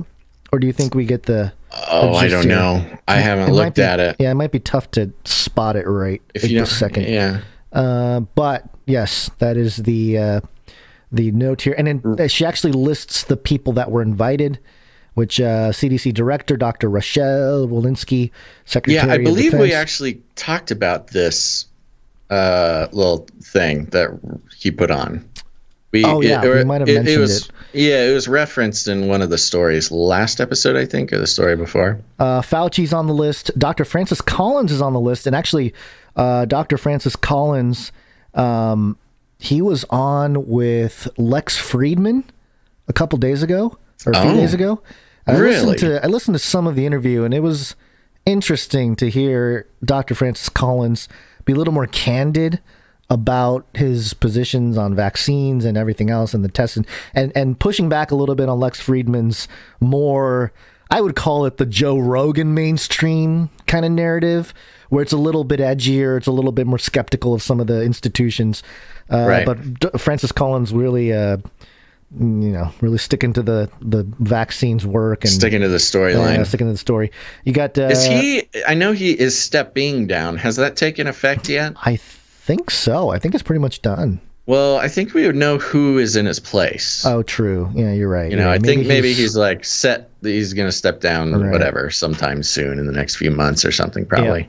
Yeah. Moderna CEO Bancel, Pfizer CEO Albert Bourla, BioNTech CEO. Yeah. That's the whole thing. Yeah, yeah. Thank you very much, Allie, for this. And I gotta say, magnificently done. This is a real sort of tight headshot, and something about the furrow in his brow and the wrinkles on his eye lines and everything. This is besides standing alone as a wonderful piece, Allie, your skills have jumped up quite a bit. And you got to know, with people who do these types of pencil things, there really is sort of a race against time, or the more time you spend, the better it gets. And she's doing these at least, I mean, she might be working on one for a little while until the episode comes out, but she has one for every episode. So this is a potential that this is a one-day job for her. And if that's the case, this is magnificent. Even if this was a few day job, this is really well done. Your skills have been improving magnificently recently. Gonz, go ahead. I need to take a second, and I hate to do this, and I really don't like doing this, but I have to do it. I'm going to give them a chance, and then blocking is going to start happening. Oh, okay. We've got one of the classic trolls are back in the thing. Can you just tell everybody, are you a 33-degree Freemason or not? No. Yeah. I am an Illuminatus. No, Lizard shill. These people are taking this very seriously. I did see some of that. I'm not a Freemason, never been. Never been. Okay, recruited. Neither am I. Not a Freemason. Although, if I were, would I tell you the truth? Probably not. Okay, we have answered the question. That's why. You're telling me that I'm feeding the trolls. No, this is why it's bugging me. I just want to be fair. Okay. I'm giving them a chance. We are answering the question, and if it continues, I will block you. No, neither of us claim to be Freemasons. Yes, 3333 is a very common producership, and so much so that we even made it one of the suggestions. It's, satire, humor, sarcasm, also taking, using symbols against them, etc., etc. So that's the case. And if there's any more talk about this, you will immediately be blocked. And not only that, when you do make another YouTube account and come back again with another name, I will block you then. I've been trying to be cool, but I'm not doing it anymore. All right, what's the next art? Whoa. All right. I'm just started giving him a chance. Yeah, We're going to answer the question. If it continues, it's a troll and you're gone. How do we know that person asking the question isn't a 33-degree Freemason? Honestly, they probably are. Person? It makes more sense that they would be so obsessed with that in order to sort of poison the well rather than be serious and they're making a big show of it and they want the attention. So here's the attention you desire, but there will be no more. Sir Dove, what's next? Sir Dove, Knight of Rusbeltia. And this is proof that we're chills right here.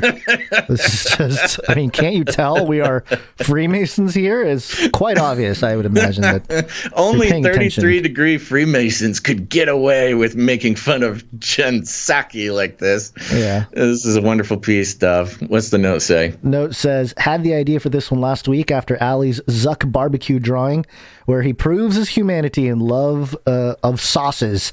I decided to make an advertisement for the Saki Sriracha sauce that's recently exploded onto the marketplace. Hope you guys like it. Keep doing what you do, and I'll keep praying for yins. Yep. And it's Jen Psaki holding a bottle of sriracha. Saki Sriracha.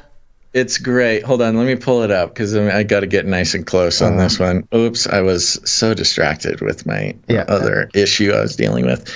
Yes, we've got a flyer here for.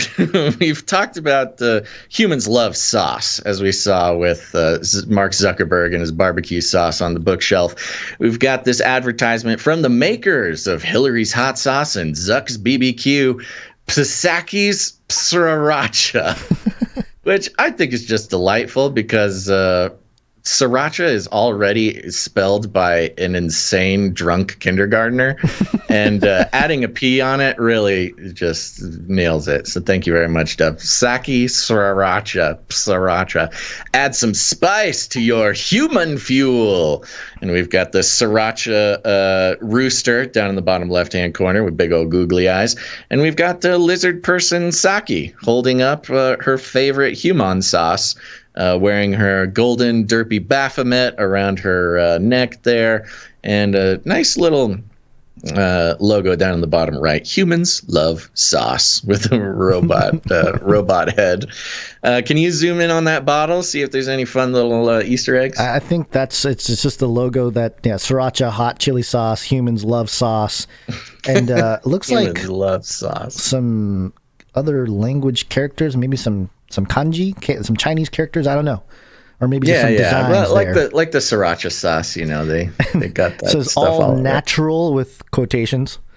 Mm-hmm. Jen Psaki has the derpy Baphomet head necklace. Mm-hmm. She's giving a thumbs up. There's a rooster. I think that's all the little hidden gems there, the Easter eggs. Well, it's beautiful. You did a wonderful job, Dove, and especially with you've got a newborn in the house, and you continue to be able to pump out the hits. So thank you very much. Yeah, that is one thing when you have the babies, you realize the value of the time you had to do work or your hobby or whatever it is, and it just becomes more important. Like the time becomes more important. Like, oh, this is my time. I need to enjoy it. You're right. Yeah. That's funny. Thank you very much, Sir Dove, Knight of Rusbeltia. Next up, we have Ryan N. The next page here in the graphic novel. I am also doing my best to pull this up. In the new VR space, I can figure out how to see things. Not doing a great job at it. Here we go. All right. So what was it? Where did we leave off? We had Ben Guile came to life. He came back. making some threats. Got the eye patch. Yep. Yes, he's got his eye patch now, and here he is. He's standing up again in front of it looks like a consortium of soldiers, and also throngs of others. And in the top cell, he's up there. We see the big crowd, and he says, "All of Neo-Roma rejoiced over the return of their immortal emperor." Oh, things are getting real here. He was with the people for 40 days until his final speech at the steps of Cupido International. "All of Neo-Roma, hear me. Allow me to," this is him standing up on stage, "allow me to enlighten you on my last speech before I was rudely interrupted about all is one and one is all. To say all is one reflects the unification found while under my rule. Moreover, to say one is all is a practice in mindfulness." Oh, here we go. "To remind oneself of the divine spark in us all. Never forget that just as I am God, so are you, and you are enough, but you can be more. Follow your heart, trust the science, and obey my placeholders. When you have done everything to reach scientific illumination, I will return to you." He then entered the temple, and you see him walking back into a structure here, and it pulls out in the next cell to show the sort of Tower of Babel spiral ziggurat that he is entering, and an elevator received him out of their sight. Dun, dun, dun. Yeah, he's getting right down to business, Gonz. He ascended. The Antichrist is not messing around. Nope, there he is. Thank you very much, Ryan. And we're in a fun spot, Gonz. We get to kind of take a look at the next few pages before they make it onto the show. You guys are going to like them. Yep. Thank you, Ryan N. All right. And we got one more piece from someone we haven't seen in the art section in a few episodes, but he's back. It's Jay Vela, and he gave us sacrilege, blasphemy, ceremonies, and habitual ritual abuse. And he is not joking. No. We check all the boxes in this piece. Thank you very much, Jay Vela. Glad to have you back here. Thank you very much. And it is sort of a montage of all of the occult rituals and sacrilege and things like that we, like to spot in the media and all around us. At the top, we have sort of a lining up of individuals. We've got the square and compass right in the middle, the Mason square and compass with the Rosicrucian cross. Is that what that is in the middle there? Yep. Yes. With the rose in the middle of the cross, yeah. Yep. And lined up on either side are a collection of unsavory individuals, some wearing masks a la, the different groups of secret societies, sort of a eyes wide shut type of vibe on some of these guys. Others carrying swords, others carrying red banners, some dressed as the clergy of some occult-inspired major religions. We've got some Masons here with their aprons and top hats and torches. Below that, we've got a Moloch statue, Moloch furnace idol. The here. baby sacrificing. The baby furnace, yes. Yeah. Then we've got a couple of Baphomet-type goat people playing instruments around a sort of dark angel type, a dark, mysterious, hooded angel type, and a burning tree on the right-hand side here. And down below, we've got the oopsies. Oh, no, you have to take it. I just completely turned off. Oh, no, I turned off my VR world on accident. Oh, no. I pressed the bad button. Yeah, I've gone completely dark. What was the last thing you were talking about? I was starting with the Starbucks woman in the bottom left. Oh, the siren, yes. Yes. And then there's the siren, and then there's I don't know, if it's just an individual with holding a hand over one eye, as typical of the Illuminati symbology that happens out in public. And then there's a compass here.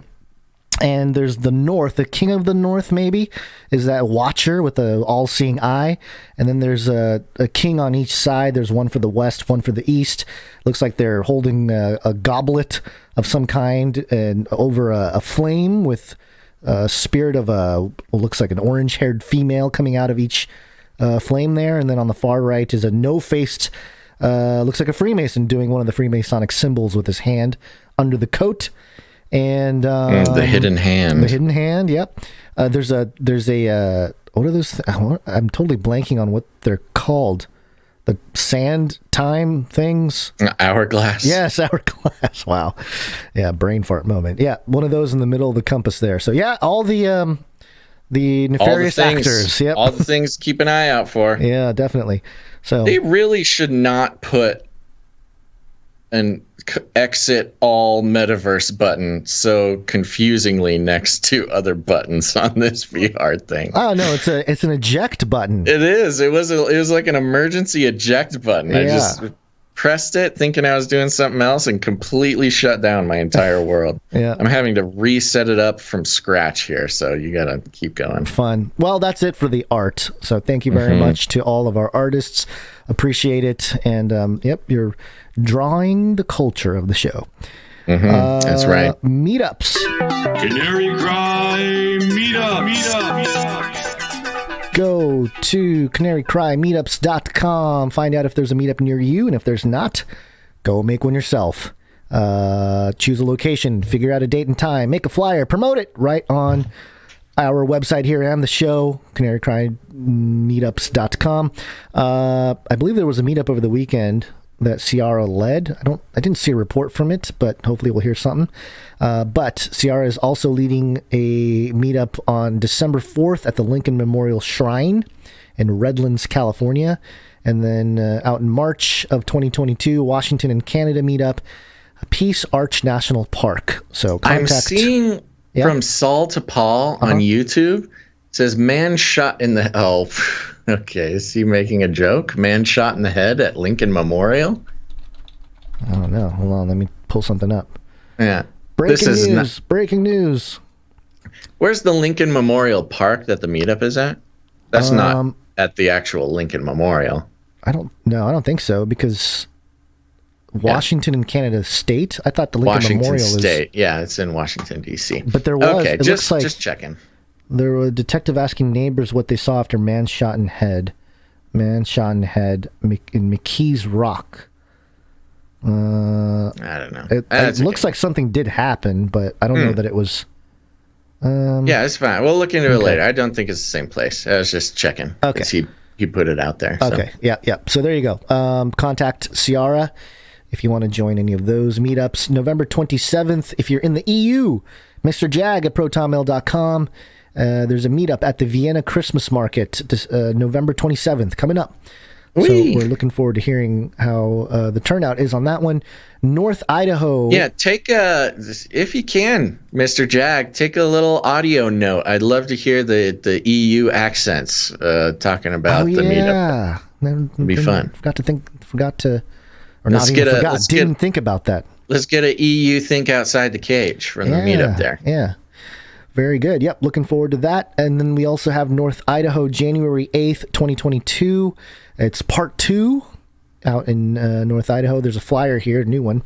Let me size it so it fits here. 1822 Coeur d'Alene, Idaho.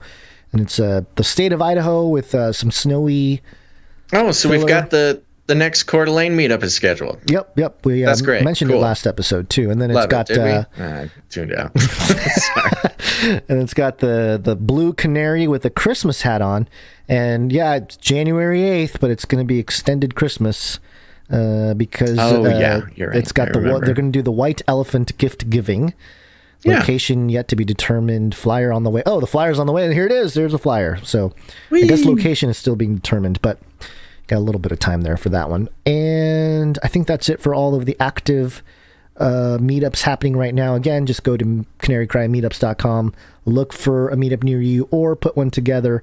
It's really important to connect with people, boots on the ground, people in your communities. And, hopefully there are Canary Cry News Talk listeners all over the world that want to find other Canary Cry News Talk listeners in their vicinity. And since we don't collect your data and create little apps where you can swipe right or swipe left based on what podcast they listen to, there's an exit strategy in your local area. Might not be the worst idea. This is our workaround for something like that, which is meetups. So, yep, CanaryCry Meetups AstroWorld.com. Go there, check it out. Amen.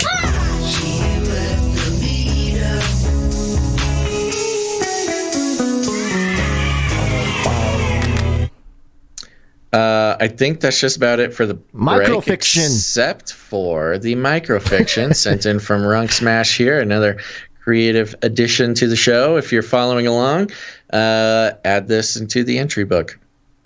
Goes like this. Basil and NFG race towards the Port San Antonio hangar. Cresting the ridge behind them is the Mag Octopod, clumsily piloted by a yoked man and his Asian boxer friend. Oh no. Basil assimilates Zyrek's arm as the ship crashes into the hangar. Target acquired. Do we have like a time stream loop going on here? I don't know. Yeah, it's a montage of the chases, and we just appear in different locations. Is that what you're saying? I think we're being chased by our alternate reality selves, and we're about to get into a big robot battle with ourselves from a different time stream or dimension or something. Yeah, wow. If I'm following this correctly, I mean, he did say a yoked man and his Asian boxer friend. Of course, that's you and I. Oh, yeah. We're being chased by ourselves. Interesting, yeah. Oh, this is starting to heat up. I like it. Thank you, Runk Smash. Thank you, Runk Smash. Unless I'm totally wrong, in which case he's like, Basil totally doesn't get it. But hey, maybe your interpretation will inspire him for the next. See, it's an evolving storyline here, which I like. Okay, I also want to mention ratings and reviews. Just a little tip here, folks. Go leave ratings and reviews if you haven't done it yet. I saw a couple people came in after last episode, but we still need a few more to come in before Friday. Every listener eventually should leave a rating and a review. It's very important. I get it. It may seem sort of trivial and like not something that you want to do. And I totally understand, but really, it's super helpful to us, and it's something that Gonz and I have no control over. It's all you guys. These ratings and reviews, when we get about 5 or more a week, it really pumps those algorithms into Mag Octopod mode, and they start sharing the show with people with similar interests as the show, but maybe haven't just come across it. So it's a great way to share the show with people that, you know, the robots think might be interested in. But they don't do it unless we get like ratings and reviews on a pretty regular basis. So if you haven't done it yet, please go leave a rating and a review, specifically on Apple Podcasts. If you have any Apple device, a phone, a tablet, a computer, whatever, search it for Apple Podcasts. It's a little purple icon, little purple app, and click on that. Search for Canary Cry News Talk. Subscribe to it while you're at it, and then leave a rating and a review, because it really helps a lot, and we do consider it a personal favor. We know it's taken an extra couple minutes out of your day, but we love that people have been helping us out with that. And if you do that, I will be reading them live on the air. Whether they are good or bad reviews, I'm honor bound to read them word for word, which sometimes gets me in trouble, but it's just what we got to do. So thank you. Please go do that. You still got a few days. They always take a couple of days to show up. So if you think like, oh, I'm going to do one on Thursday or Friday morning, it won't make it on the show because it takes a couple of days for it to make it through the system. So please go do that. Thank you. Thank you. Thank you. Love you. Okay. Let's wake on up. Yes, it's wake-up time. Hey, yo, wake up. What are we talking about now? Oh, we're doing space? Let's do it. Space. Wanna go to space? All right. So we're here. We're all right. Wow, that's the most excited I've ever heard Gonz, maybe ever. Yeah, this is fantastic. All right, here. let's do it. All right, so William Shatner was on the Adam Carolla show, and he talked about his experience of being rocketed to space, and it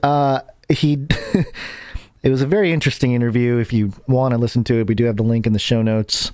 And he did talk about the anxiety of being strapped in a rocket with hydrogen. And he pointed out the Hindenburg went down because of hydrogen. You know, what was the other one, the spaceship that blew up? Forgetting the name. The Challenger that blew up years ago was a big hydrogen explosion. And so, you know, he was just facing his mortality. Oh, he was worried about it. Yeah, He was they kept worried. talking about it, and he was in the back of his mind that like, hey, things can go totally wrong here. Totally. I mean, you got to be thinking about that. And some of the training about having to learn to strap himself back in. There's a 5-point harness, and point 5 being at the groin region. The groin. Yeah. And the challenge of being able to do that. And well, anyway, he was talking about this stuff, but there was another part about what he saw up there that I thought was very fascinating. We have a monumental song in mind for space. And what I felt when I looked into the darkness of space, I didn't see twinkling stars and gyrating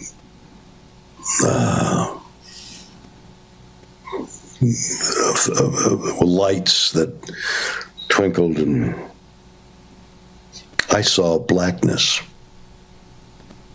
I saw palpable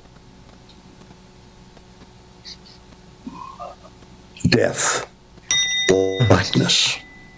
I saw death and cold. Straight ahead, I saw that. And then I looked down and I saw the curvature. You could see the beginning of the circumference of the Earth, which meant that if you let it go, there was this moment when all the lines of the circumference would meet, and it's very small. It's tiny. It's a mote of dust. And in that moment, which so many people have had, I also, and this was the difference, felt such sadness that it was grief of what we've done to the planet. And this oasis of life, this oasis, this paean of praise to nature. I'm looking out the window right now, and I'm looking at trees and the insects and the breeze and the sky and the mountains. And there's such beauty, such extraordinary beauty for us to look at and to taste and to feel and to be a part of on Earth. And we human beings are destroying it. Things are going extinct by the millions. Beautiful, complex things, animals, insects, plants are going extinct as we talk. He loves these insects. What's that? He loves these insects. He does. Yeah, but it's interesting how he's kind of a caricature of himself a little bit, He accentuates his words. He's playing his part here, yeah. Actor forever. The sadness I feel about that happening and about what's going to happen to our children, especially our children's children, is profound. That is really the meaning of what I've come back with. I have come what's back going to happen to them. The certainty that there's no time to waste. This is not, let's do 5 billion here and we'll wait 30 years and we'll electrify. We got to do it now. I was flooded with emotion, flooded with grief, and I could barely speak, and apparently what I did say was meaningful, but my tears were of such sadness, and I believe I said I don't want to lose this feeling, and I haven't. There you go. So we'll talk about transformative events. Yeah. I can see this, the space tourism starting to position itself as a transformative event, much like you would do Burning Man or anything like this. And think about the mind control aspect of pumping people full of climate change, the one Earth and Gaia and all this kind of stuff. And then you go up and you see it. And the other part that's interesting is that the darkness of space. A lot of people say that. They go up I there, had a little thing black. about that. I wanted to ask you. First of all, of course he had to check the box of curvature. Yeah, he mentioned the curvature. Yeah, just had to make a big point about that. Okay, Will. But he didn't see the whole thing. He says he can see the beginning of the curvature. Yeah. Well, it's just funny because it was kind of like obviously he was told to put that into his little thing. Yeah, Like, why would you even? I don't know. Anyways, so when it comes to like the moon footage, a lot of footage from space, you never see stars, right? And that has often been like a big talking point for, whoever, flat earthers or space is not real firmament type talking points, which, hey, this is a very, very interesting question. And the answer for the why no stars thing is always it's a camera problem. Mm-hmm. Right? Yep. It's you got to boost. The lighting in the camera. Yeah. You got to bring down whatever the settings or the exposure. I don't know exactly what the technical specs are on how to shoot in space, but it's always, why can't we see stars? Well, because we got to turn down the exposure so we don't blow it out, and et cetera, et cetera.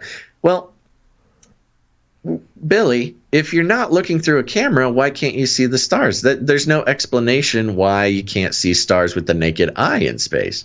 Have I just not come in contact with this reasoning, or is he slipping up here? I mean, there was a long time ago, there was a Radio Lab episode where they interviewed some Russian astronaut, and he did the same thing where he was up there allegedly, up at the ISS, and he's outside, and one of the things he liked to do was sort of float away from the thing, and it was just darkness, nothing. There's no stars. Nothing. It's a common thing you hear. So I don't know. I mean, it is interesting that. Well, maybe I just I haven't come in contact with the right answers. I always thought the no stars thing, I've always heard it explained because it's a camera problem. And you can't, you have to set the camera so that you don't see the stars, not because of the stars, but because everything else is so bright or something. But interesting. Well, I wonder what it is about, from a globe head's perspective, what it is that happens between space and the ground on Earth that allows you to see stars with the naked eye, and you can't see them when you're up there. Yeah, I would like an explanation. Somebody might say atmosphere or something like that. But, well, that's what I mean. What is it? There'd have to be something in the atmosphere that allows you to see stars. That seems like it would. That brings like up more. It brings up more questions than it does provide answers. Yeah. I don't know. Again, we're not flat earthers, but we're interested in. I think there are some legit questions that I don't have answers to, and I would love answered. Why can't people see stars when they're in space? The other thing he mentioned, I don't have a clip of it, but he says that he was weightless for 3 minutes. And again, I'm thinking, okay, well, they can kind of pull that off without having to be in, they weren't, wasn't Bezos, I think it was through the Blue Origin one, right? That Shatner went on, the Bezos one? Or was it the... yeah. That's the only one doing... rides right tours, now, right? Okay. Yeah. So either way, whatever the case may be with the cosmology and the shape, I think that the takeaway is part of the mind control, part of the narrative, the worldview that will be shaped in this transformative ride. And I think you're totally right that they're going to make this into its own spiritual experience that lands people on a particular agenda. And for William Shatner, he's 90 years old, 90 years young, still kicking it. But changed his life at 90 years old. Yeah, and but he's got this sort of secular view of the like a good person type of view on things. Can't trust the man, I guess, but he's 90, he's lived a full life, and whatever. But he was talking about it. He was down filming with sharks 2 weeks before, and he's still out there doing stuff, I guess. But this guy gets around. He's pretty wild, man. But I thought it was interesting that his whole take back is, I saw death. Like, whoa, bro.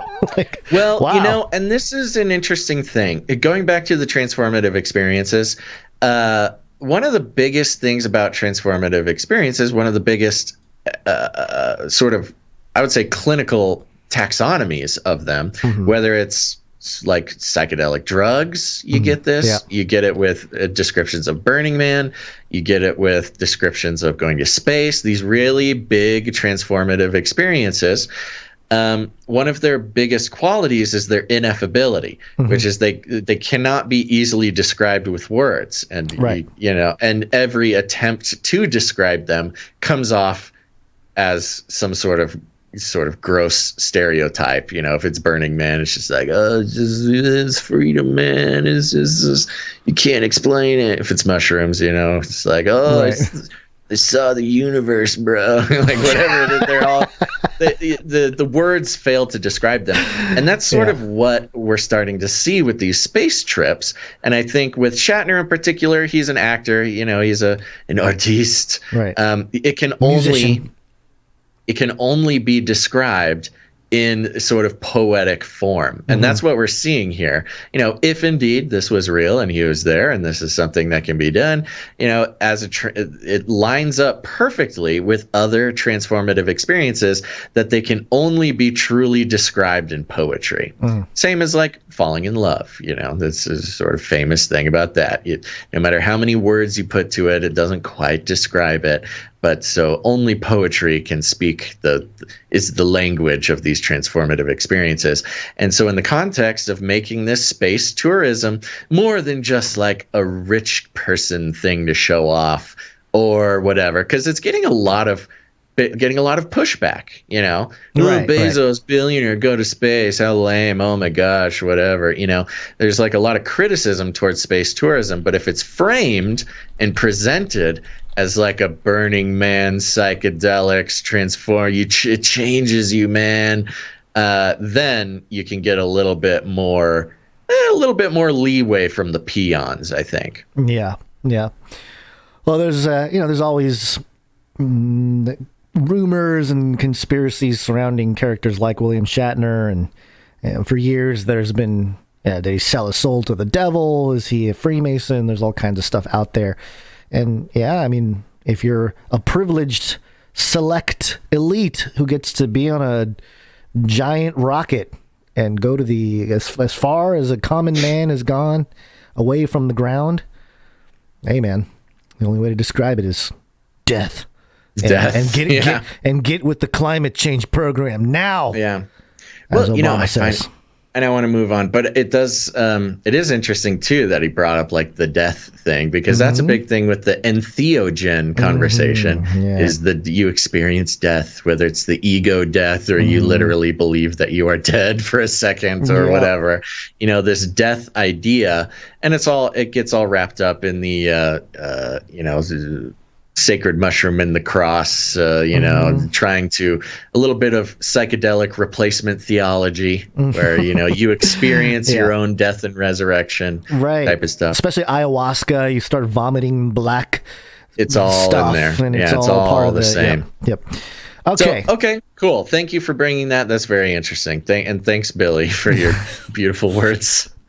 Right. Let's check in with the metaverse before we scoot on off. Welcome to the metaverse. Most modeling is kind of acting like a beast, but making it fashion. Beast, but then make it fashion. Yeah, it's that time, folks. It's been a while, but beast fashion is back. You know it. You love it. Your favorite fashion segment on any piece of independent media in the world. It's Beast Fashion, where we check in with the fashion trends of the Beast system. And folks, buckle your seatbelts because this is real. We're over at Vice.com. And here's the headline. People are buying digital clothes because that's a thing now.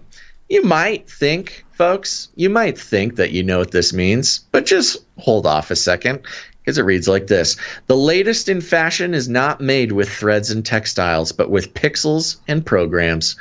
Digital fashion makes everything traditional fashion does: shirts, dresses, pants, hats, shoes, and accessories, but none of it is tangible. Instead, customers wear digital clothing through augmented reality and digitally altered photos. People have been putting on digital accessories through social media filters for years. In the gaming skins market, where players of games like Fortnite purchase customs outfit. Wow, that sentence lost me for a second. People have been putting on digital accessories through social media filters for years. And the gaming skins market, where players of games like Fortnite purchase custom outfits or skins for their avatars, is estimated to be a multi-billion-dollar industry. Wow. I didn't know that. That's crazy. Multi-billion.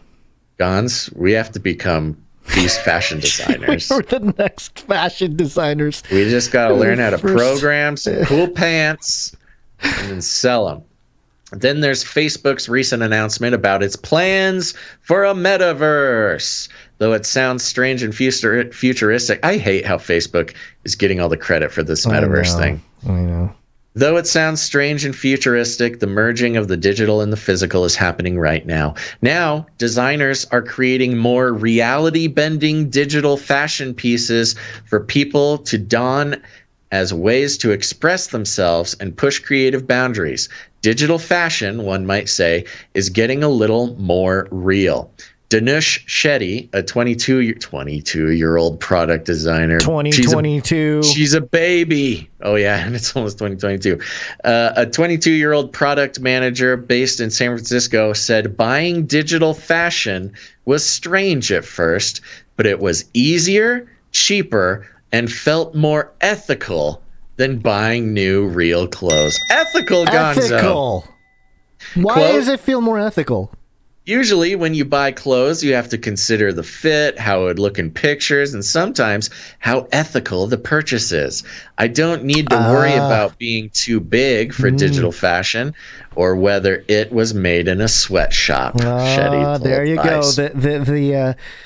The problem reaction solution is coming full circle with a lot of the problems people have pointed out with the... It solves everything. The metaverse is the pathway to utopia. No longer will you need sweatshops and, clothes that fit your body style. Nope. In the metaverse, it's all gravy, baby. Shetty said he purchased...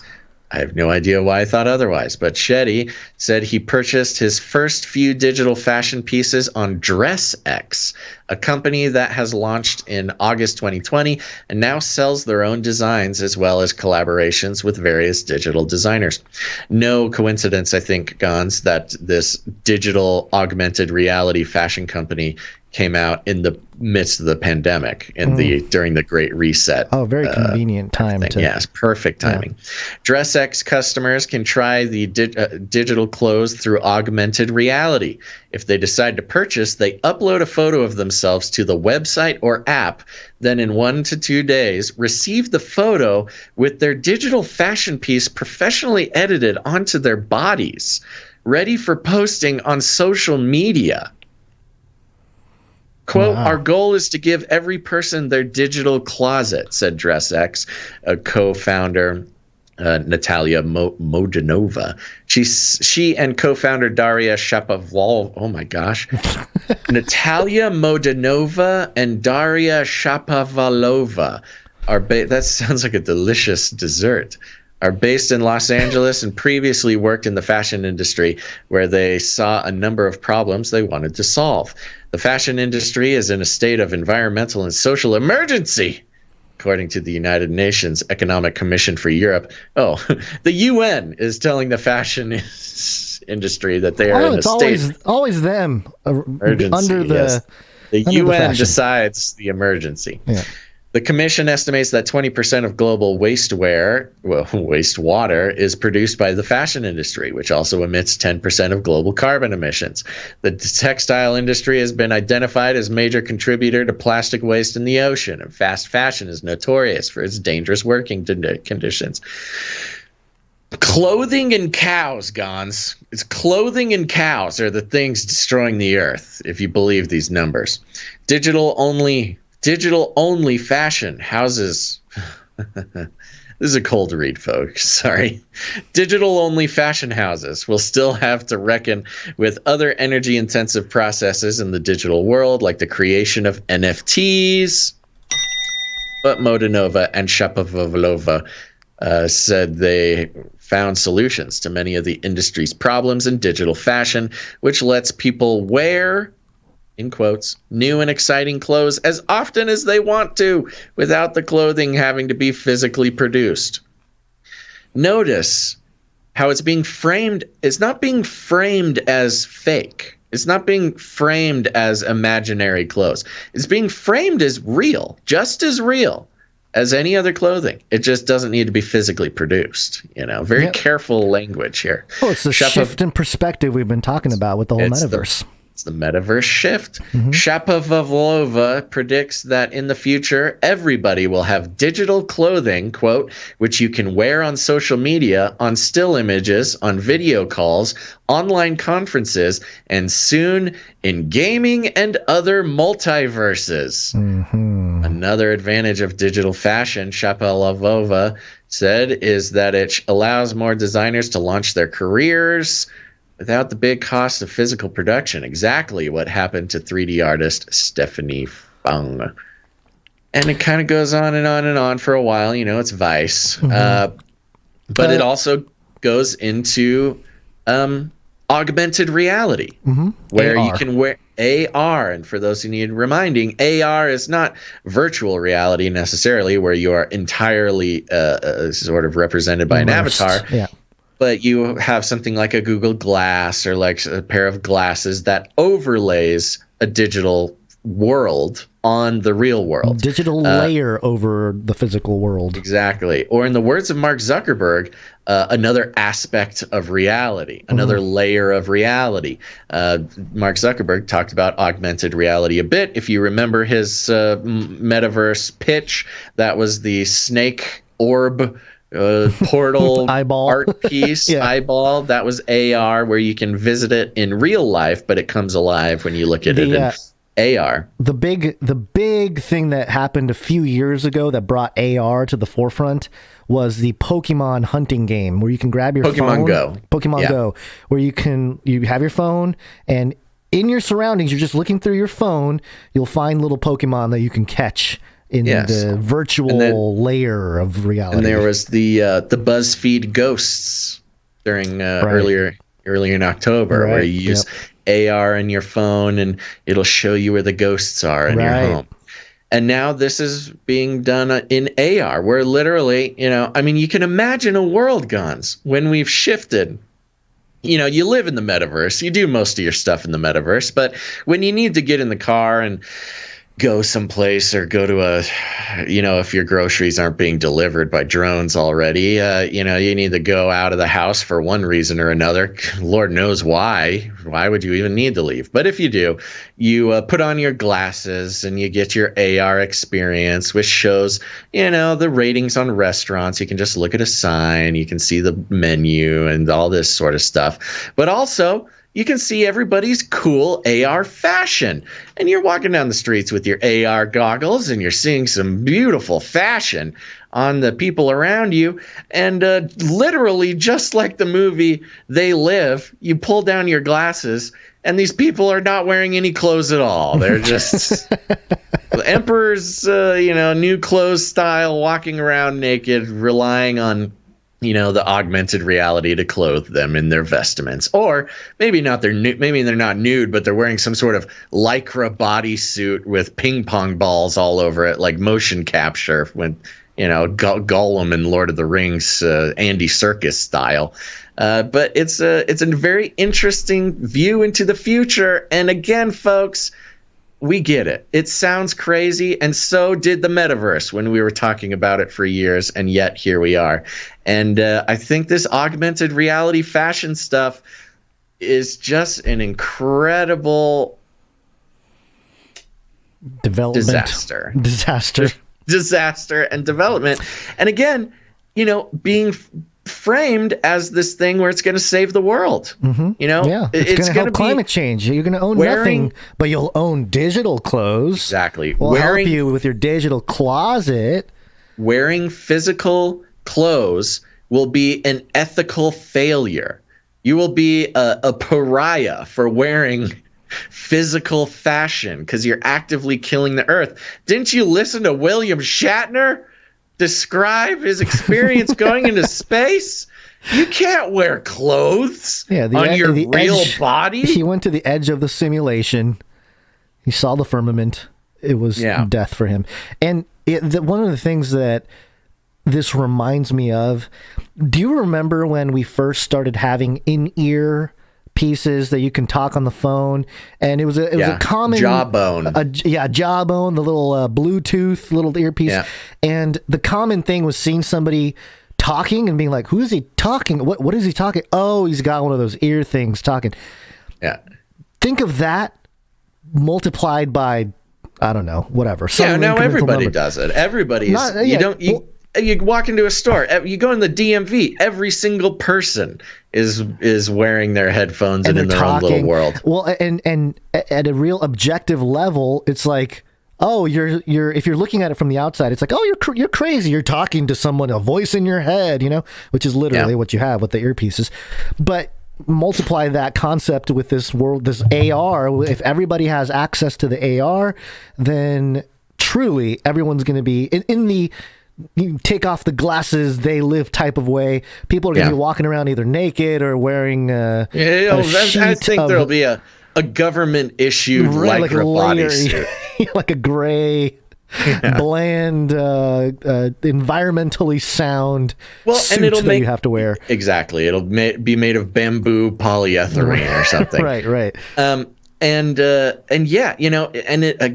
the ethical side of it being the social shift needed for the technological shift to take place. I mean, imagine, again, going back to the pandemic, everybody learned not to wear pants and do everything on Zoom and, all the funny stuff of people wearing like a business shirt but sitting in their boxers while they're working on their Zoom calls or something. They're talking on here. You don't even need to wear any clothes on your Zoom call. It'll just be digitally layered onto you through your metaverse account or whatever.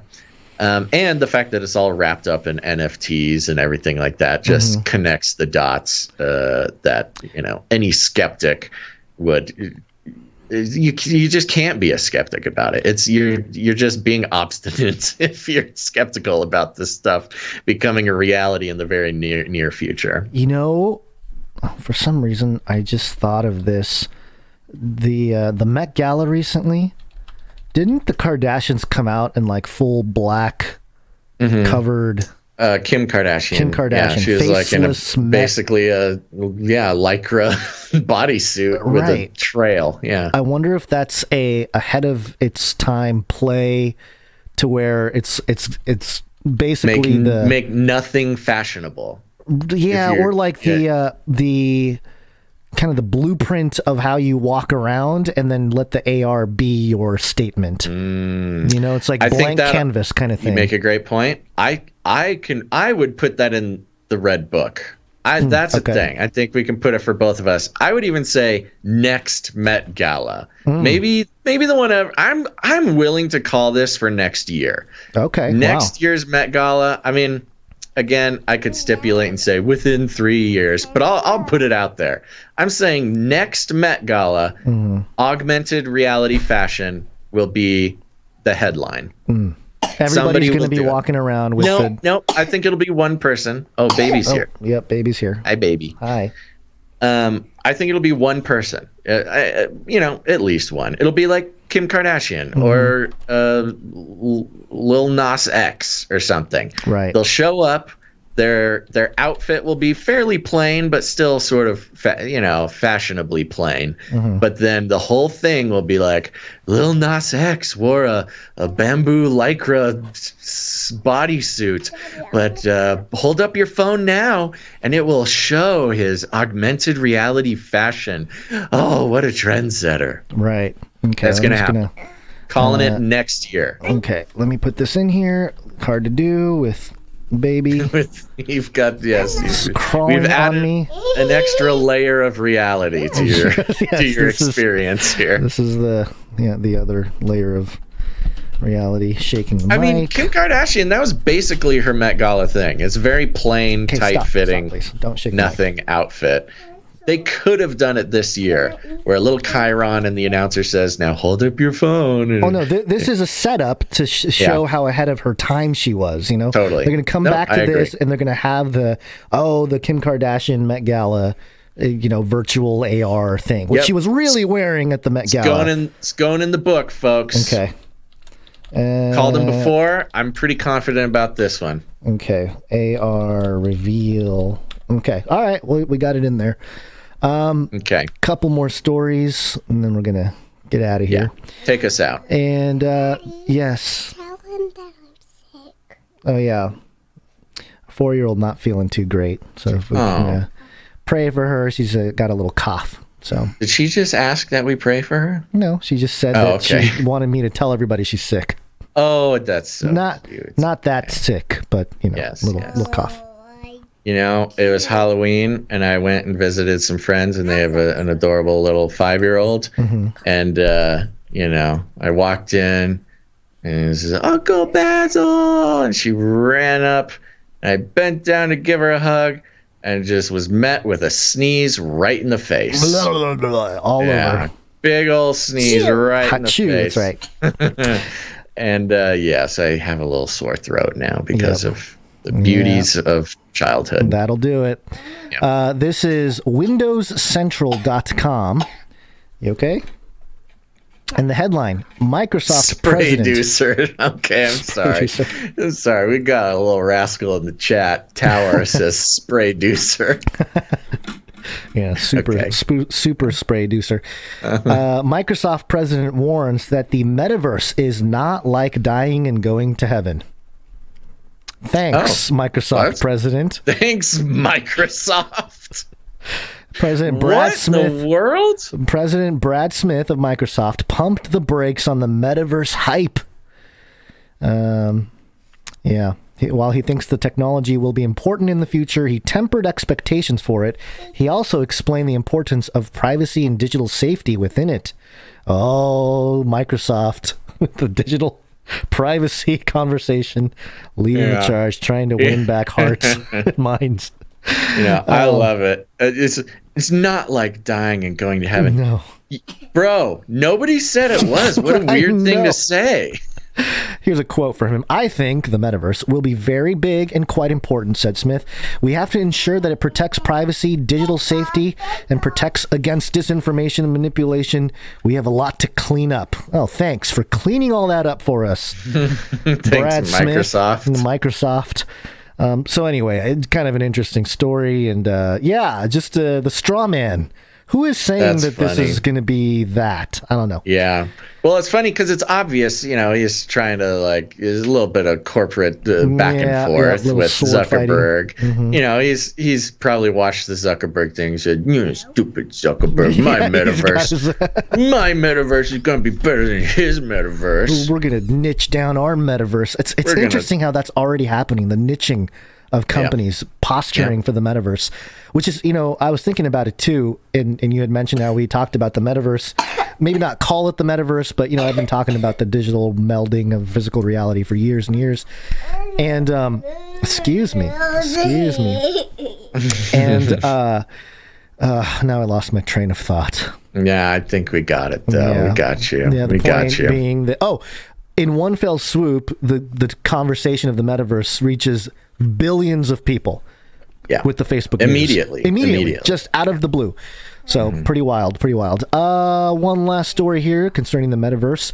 Insider.com. Nike is going all in on its metaverse play, as revealed by our analysis of 3 years of patent and some key exec moves. 3 years of planning. Good job, 3 Business years. Insider. Yeah. 3 years Nike has been planning for the metaverse. Mm-hmm. And remember, when it comes to making the digital, the fake digital nothing world real, it's all about money. Mm-hmm. And if it makes money, if there's money invested, then it's real as far as society is concerned. Cover your mouth, please, when you cough. Okay. Nike is diving into the metaverse. While Facebook's recent name change might have pushed Nike to go public with some of its plans, the sportswear giant has been laying the groundwork for its virtual ecosystem for years. The company could soon roll out its first product for the new immersive digital reality known as the metaverse, according to patent filings and people close to the matter. Insider's review of patent filings dating back to 2018 shows that Nike's plan go beyond simply peddling digital products, the company has laid the intellectual property foundation for a virtual world complete with avatars and new ways to buy and exchange Nike goods. Now it's turning its attention to implementing that vision. Nike, based in Beaverton, Oregon, filed a trademark application for virtual goods last week. Bloomberg first reported on the same day Business Insider contacted the company with questions about its metaverse plans. Nike has not responded to Insider's request for comment. Patents don't always result in new products, but they give a decent map of a company's efforts. For Nike, the possibilities seem endless, and while critics say Nike is making a virtual cash grab, insiders characterize the work as a way to build deeper connections with consumers. Please don't shake the mic. And favorite corporate talking points. And so you get it anyway. Nike's I think we get the point. They've been planning it for years. I mean, 2018, that sounds about just about around where we kind of started talking about the metaverse and its full form. By the way, it mentions crypto kicks and virtual goods like Nike sneakers. Part of the AR too is you can wear Beast the Nikes fashion. in AR. You'll have your Lycra ninja socks on, but when people are wearing their glasses, you got the coolest new Nikes. And just touching back to the Microsoft article earlier about the metaverse, Microsoft is the one that patented the 060606 biometrics crypto mining technology. So their metaverse is going to be tied to physical work and physical fitness. Right. Well, there you go, folks. You're one step closer to knowing the machinations of the enemy in the future. The methods, the Methodeia. Oh yes, the Methodeia. We got to make that part of the vocabulary. The vocabulary, yes. Is it Methodeia or Methodeia? Methodeia.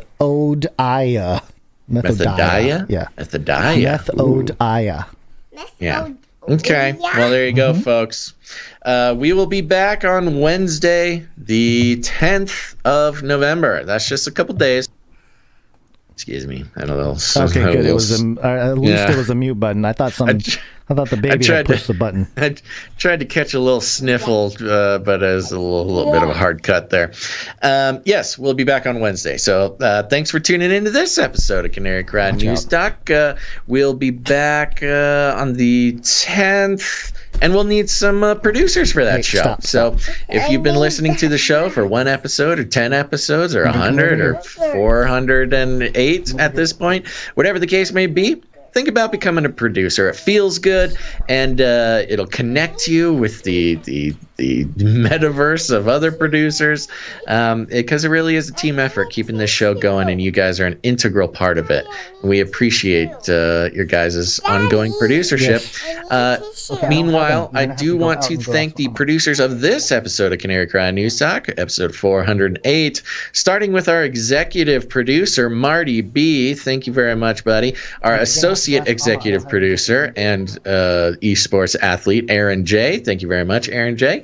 But also including Cynthia F., Veronica D., Heather S., Child of God, Amanda P., Morv, Sir Sigurd the Beast, JC, Sir Casey the Shield Knight, Scott K., Gail M., Ciara, Andy K., Chevy Girl, the newly demooched, the Green Mountaineer, and of course, Runk Smash. Thank you very much to all of you for keeping this show going, and a big old thank you to our creative producers for providing art and timestamps and music and jingles and all that fun stuff.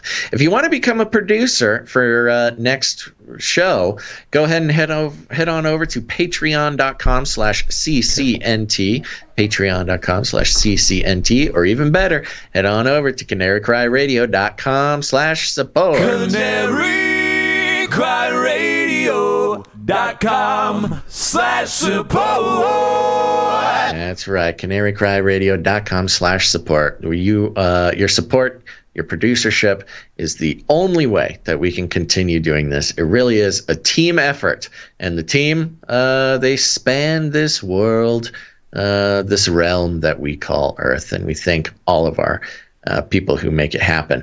Now, if you're a creative person, again, remember, it's not all about financial producership. If you're a creative person, you can create art, create jingles, create music, all that sorts of fun stuff, and send it on in to canarycryradio@gmail.com if you like it easy, or canarycryradio@protonmail.com if you like to keep it sneaky. Cyber sneaky is what it's all about.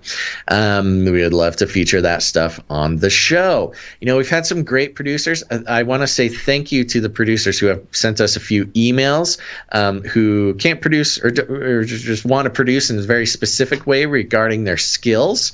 Whatever your skill set is, if you have time and energy to help out the show, there are a lot of ways to do that.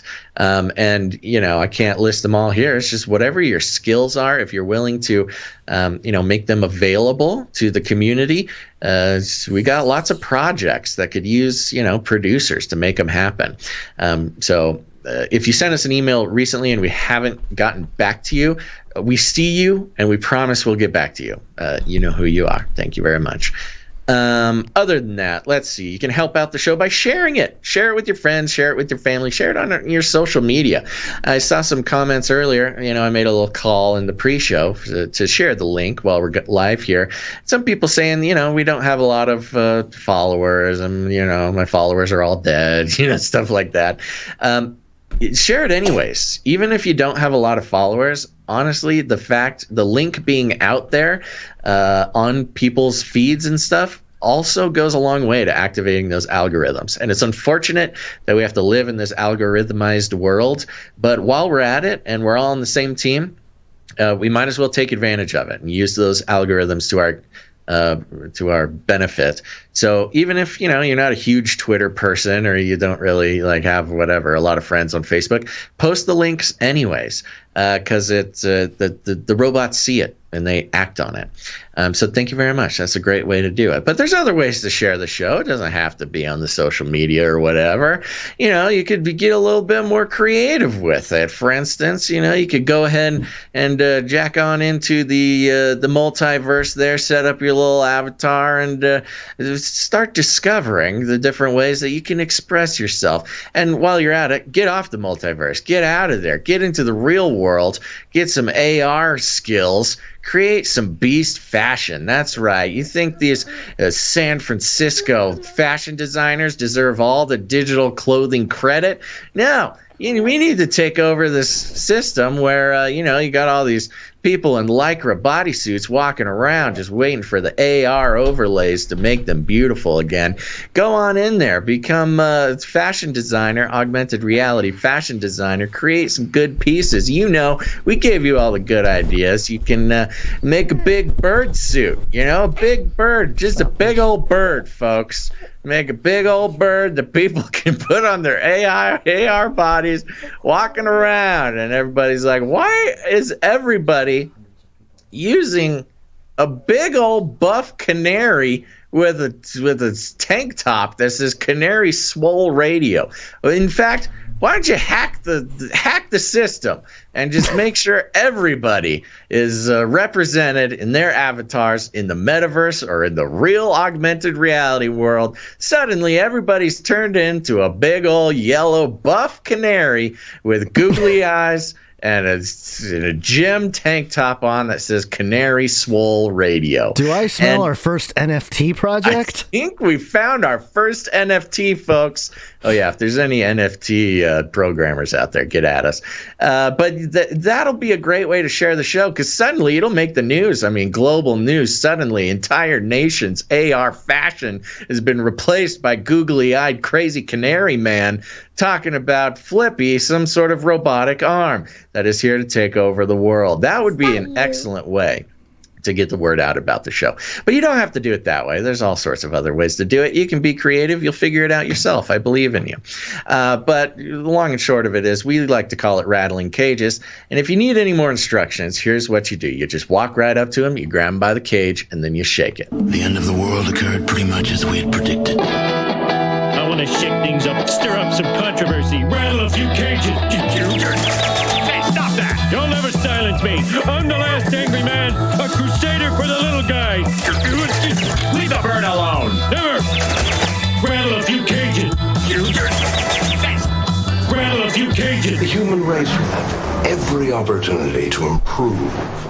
And if they don't? Ask Noah. That's right. Just ask Noah. All right, Gonz, any last words? I think that's it. Thank you, everybody. And for those of you watching the video stream, I have utilized my floating head to replace me and the baby. Oh, good. Good. Oh, you know not what? A baby. Not a baby. That is reminding me, Gonzo. Ciara did send us pics from the meetup. Oh, she did? Yes. I'm so sorry. I remember seeing those now. We'll do it on next episode. Okay. Yeah. Sorry, Ciara. I remember now. Okay, everybody. There you go. Make sure to check back in on Wednesday, the 10th, for the next episode. And thanks for listening to this episode of Canary Cry News Talk. Make sure to tune in next time. But until then, think outside the cage.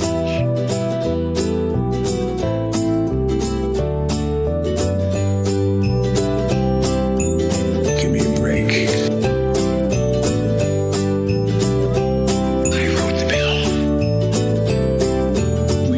You down and make you pay. Stink minority.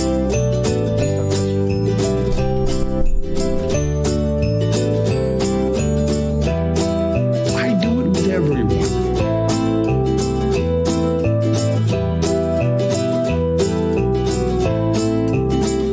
Pay them more. Remember, reality is an illusion. The universe is a hologram. Buy gold. Buy! I want to shake things up, shake things up. I want to shake things up, shake things up. Leave the bird alone. I want to stir up some controversy. I want to rattle a few cages. I'm the last angry man. You'll never silence me. I'm the last angry man. I'm the last angry man. You'll never silence me. I'm the last angry man. A crusader for the little guy. Well, we'll see about that. Whatever, Illuminati.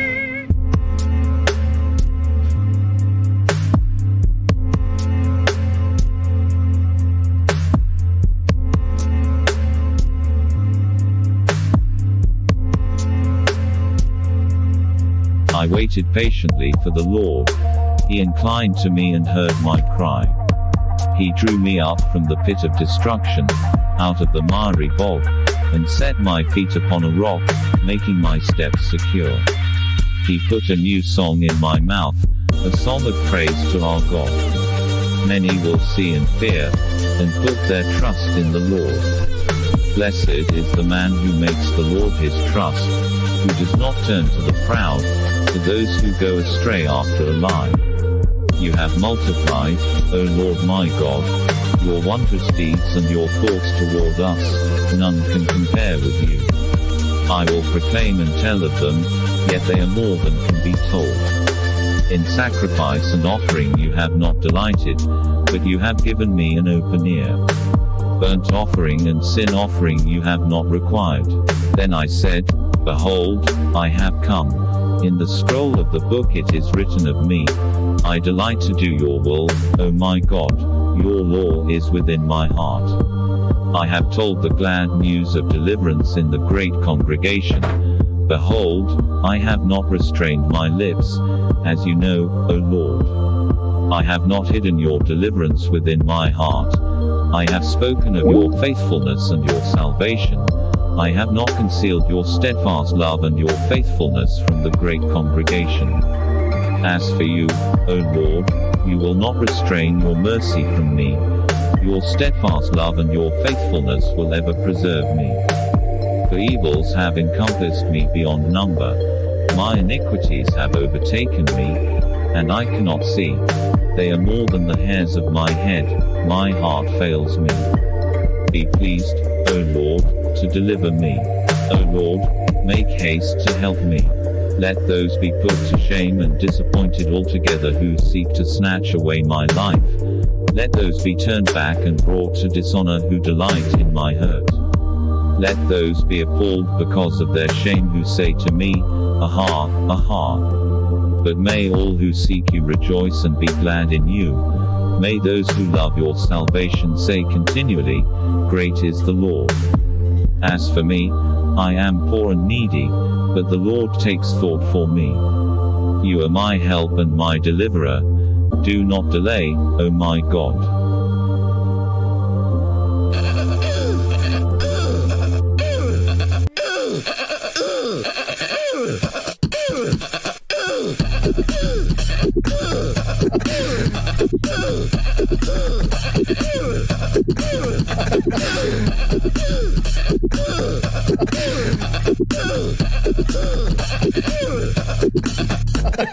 Fun fact, I believe it was another fun fact. Fun fact. Another fun fact. Brings me back to my Screamo days.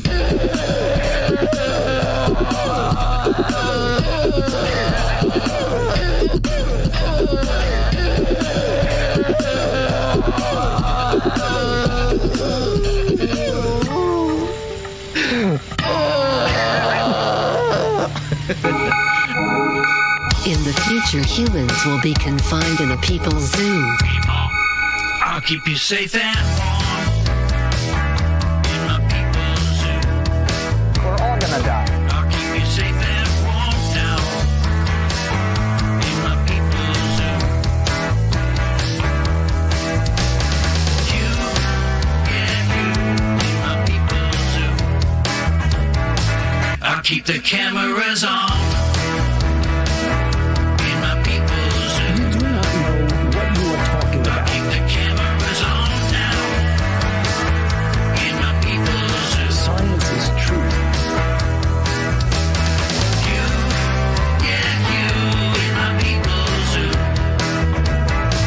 We should invite fewer people to be born.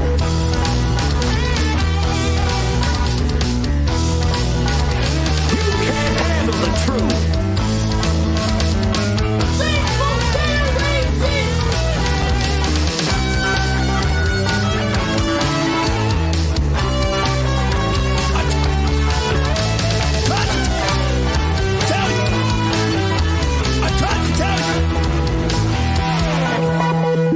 You're fat and sassy in my people's zoo. Vaccinations. I'll make you fat and sassy in my people's zoo. Everybody loves waffles. Everybody loves waffles. You, yeah, you, yeah, you, in my people's zoo. I'll keep you warm and safe in my people's zoo. Do not come back, you Nazi psychopaths!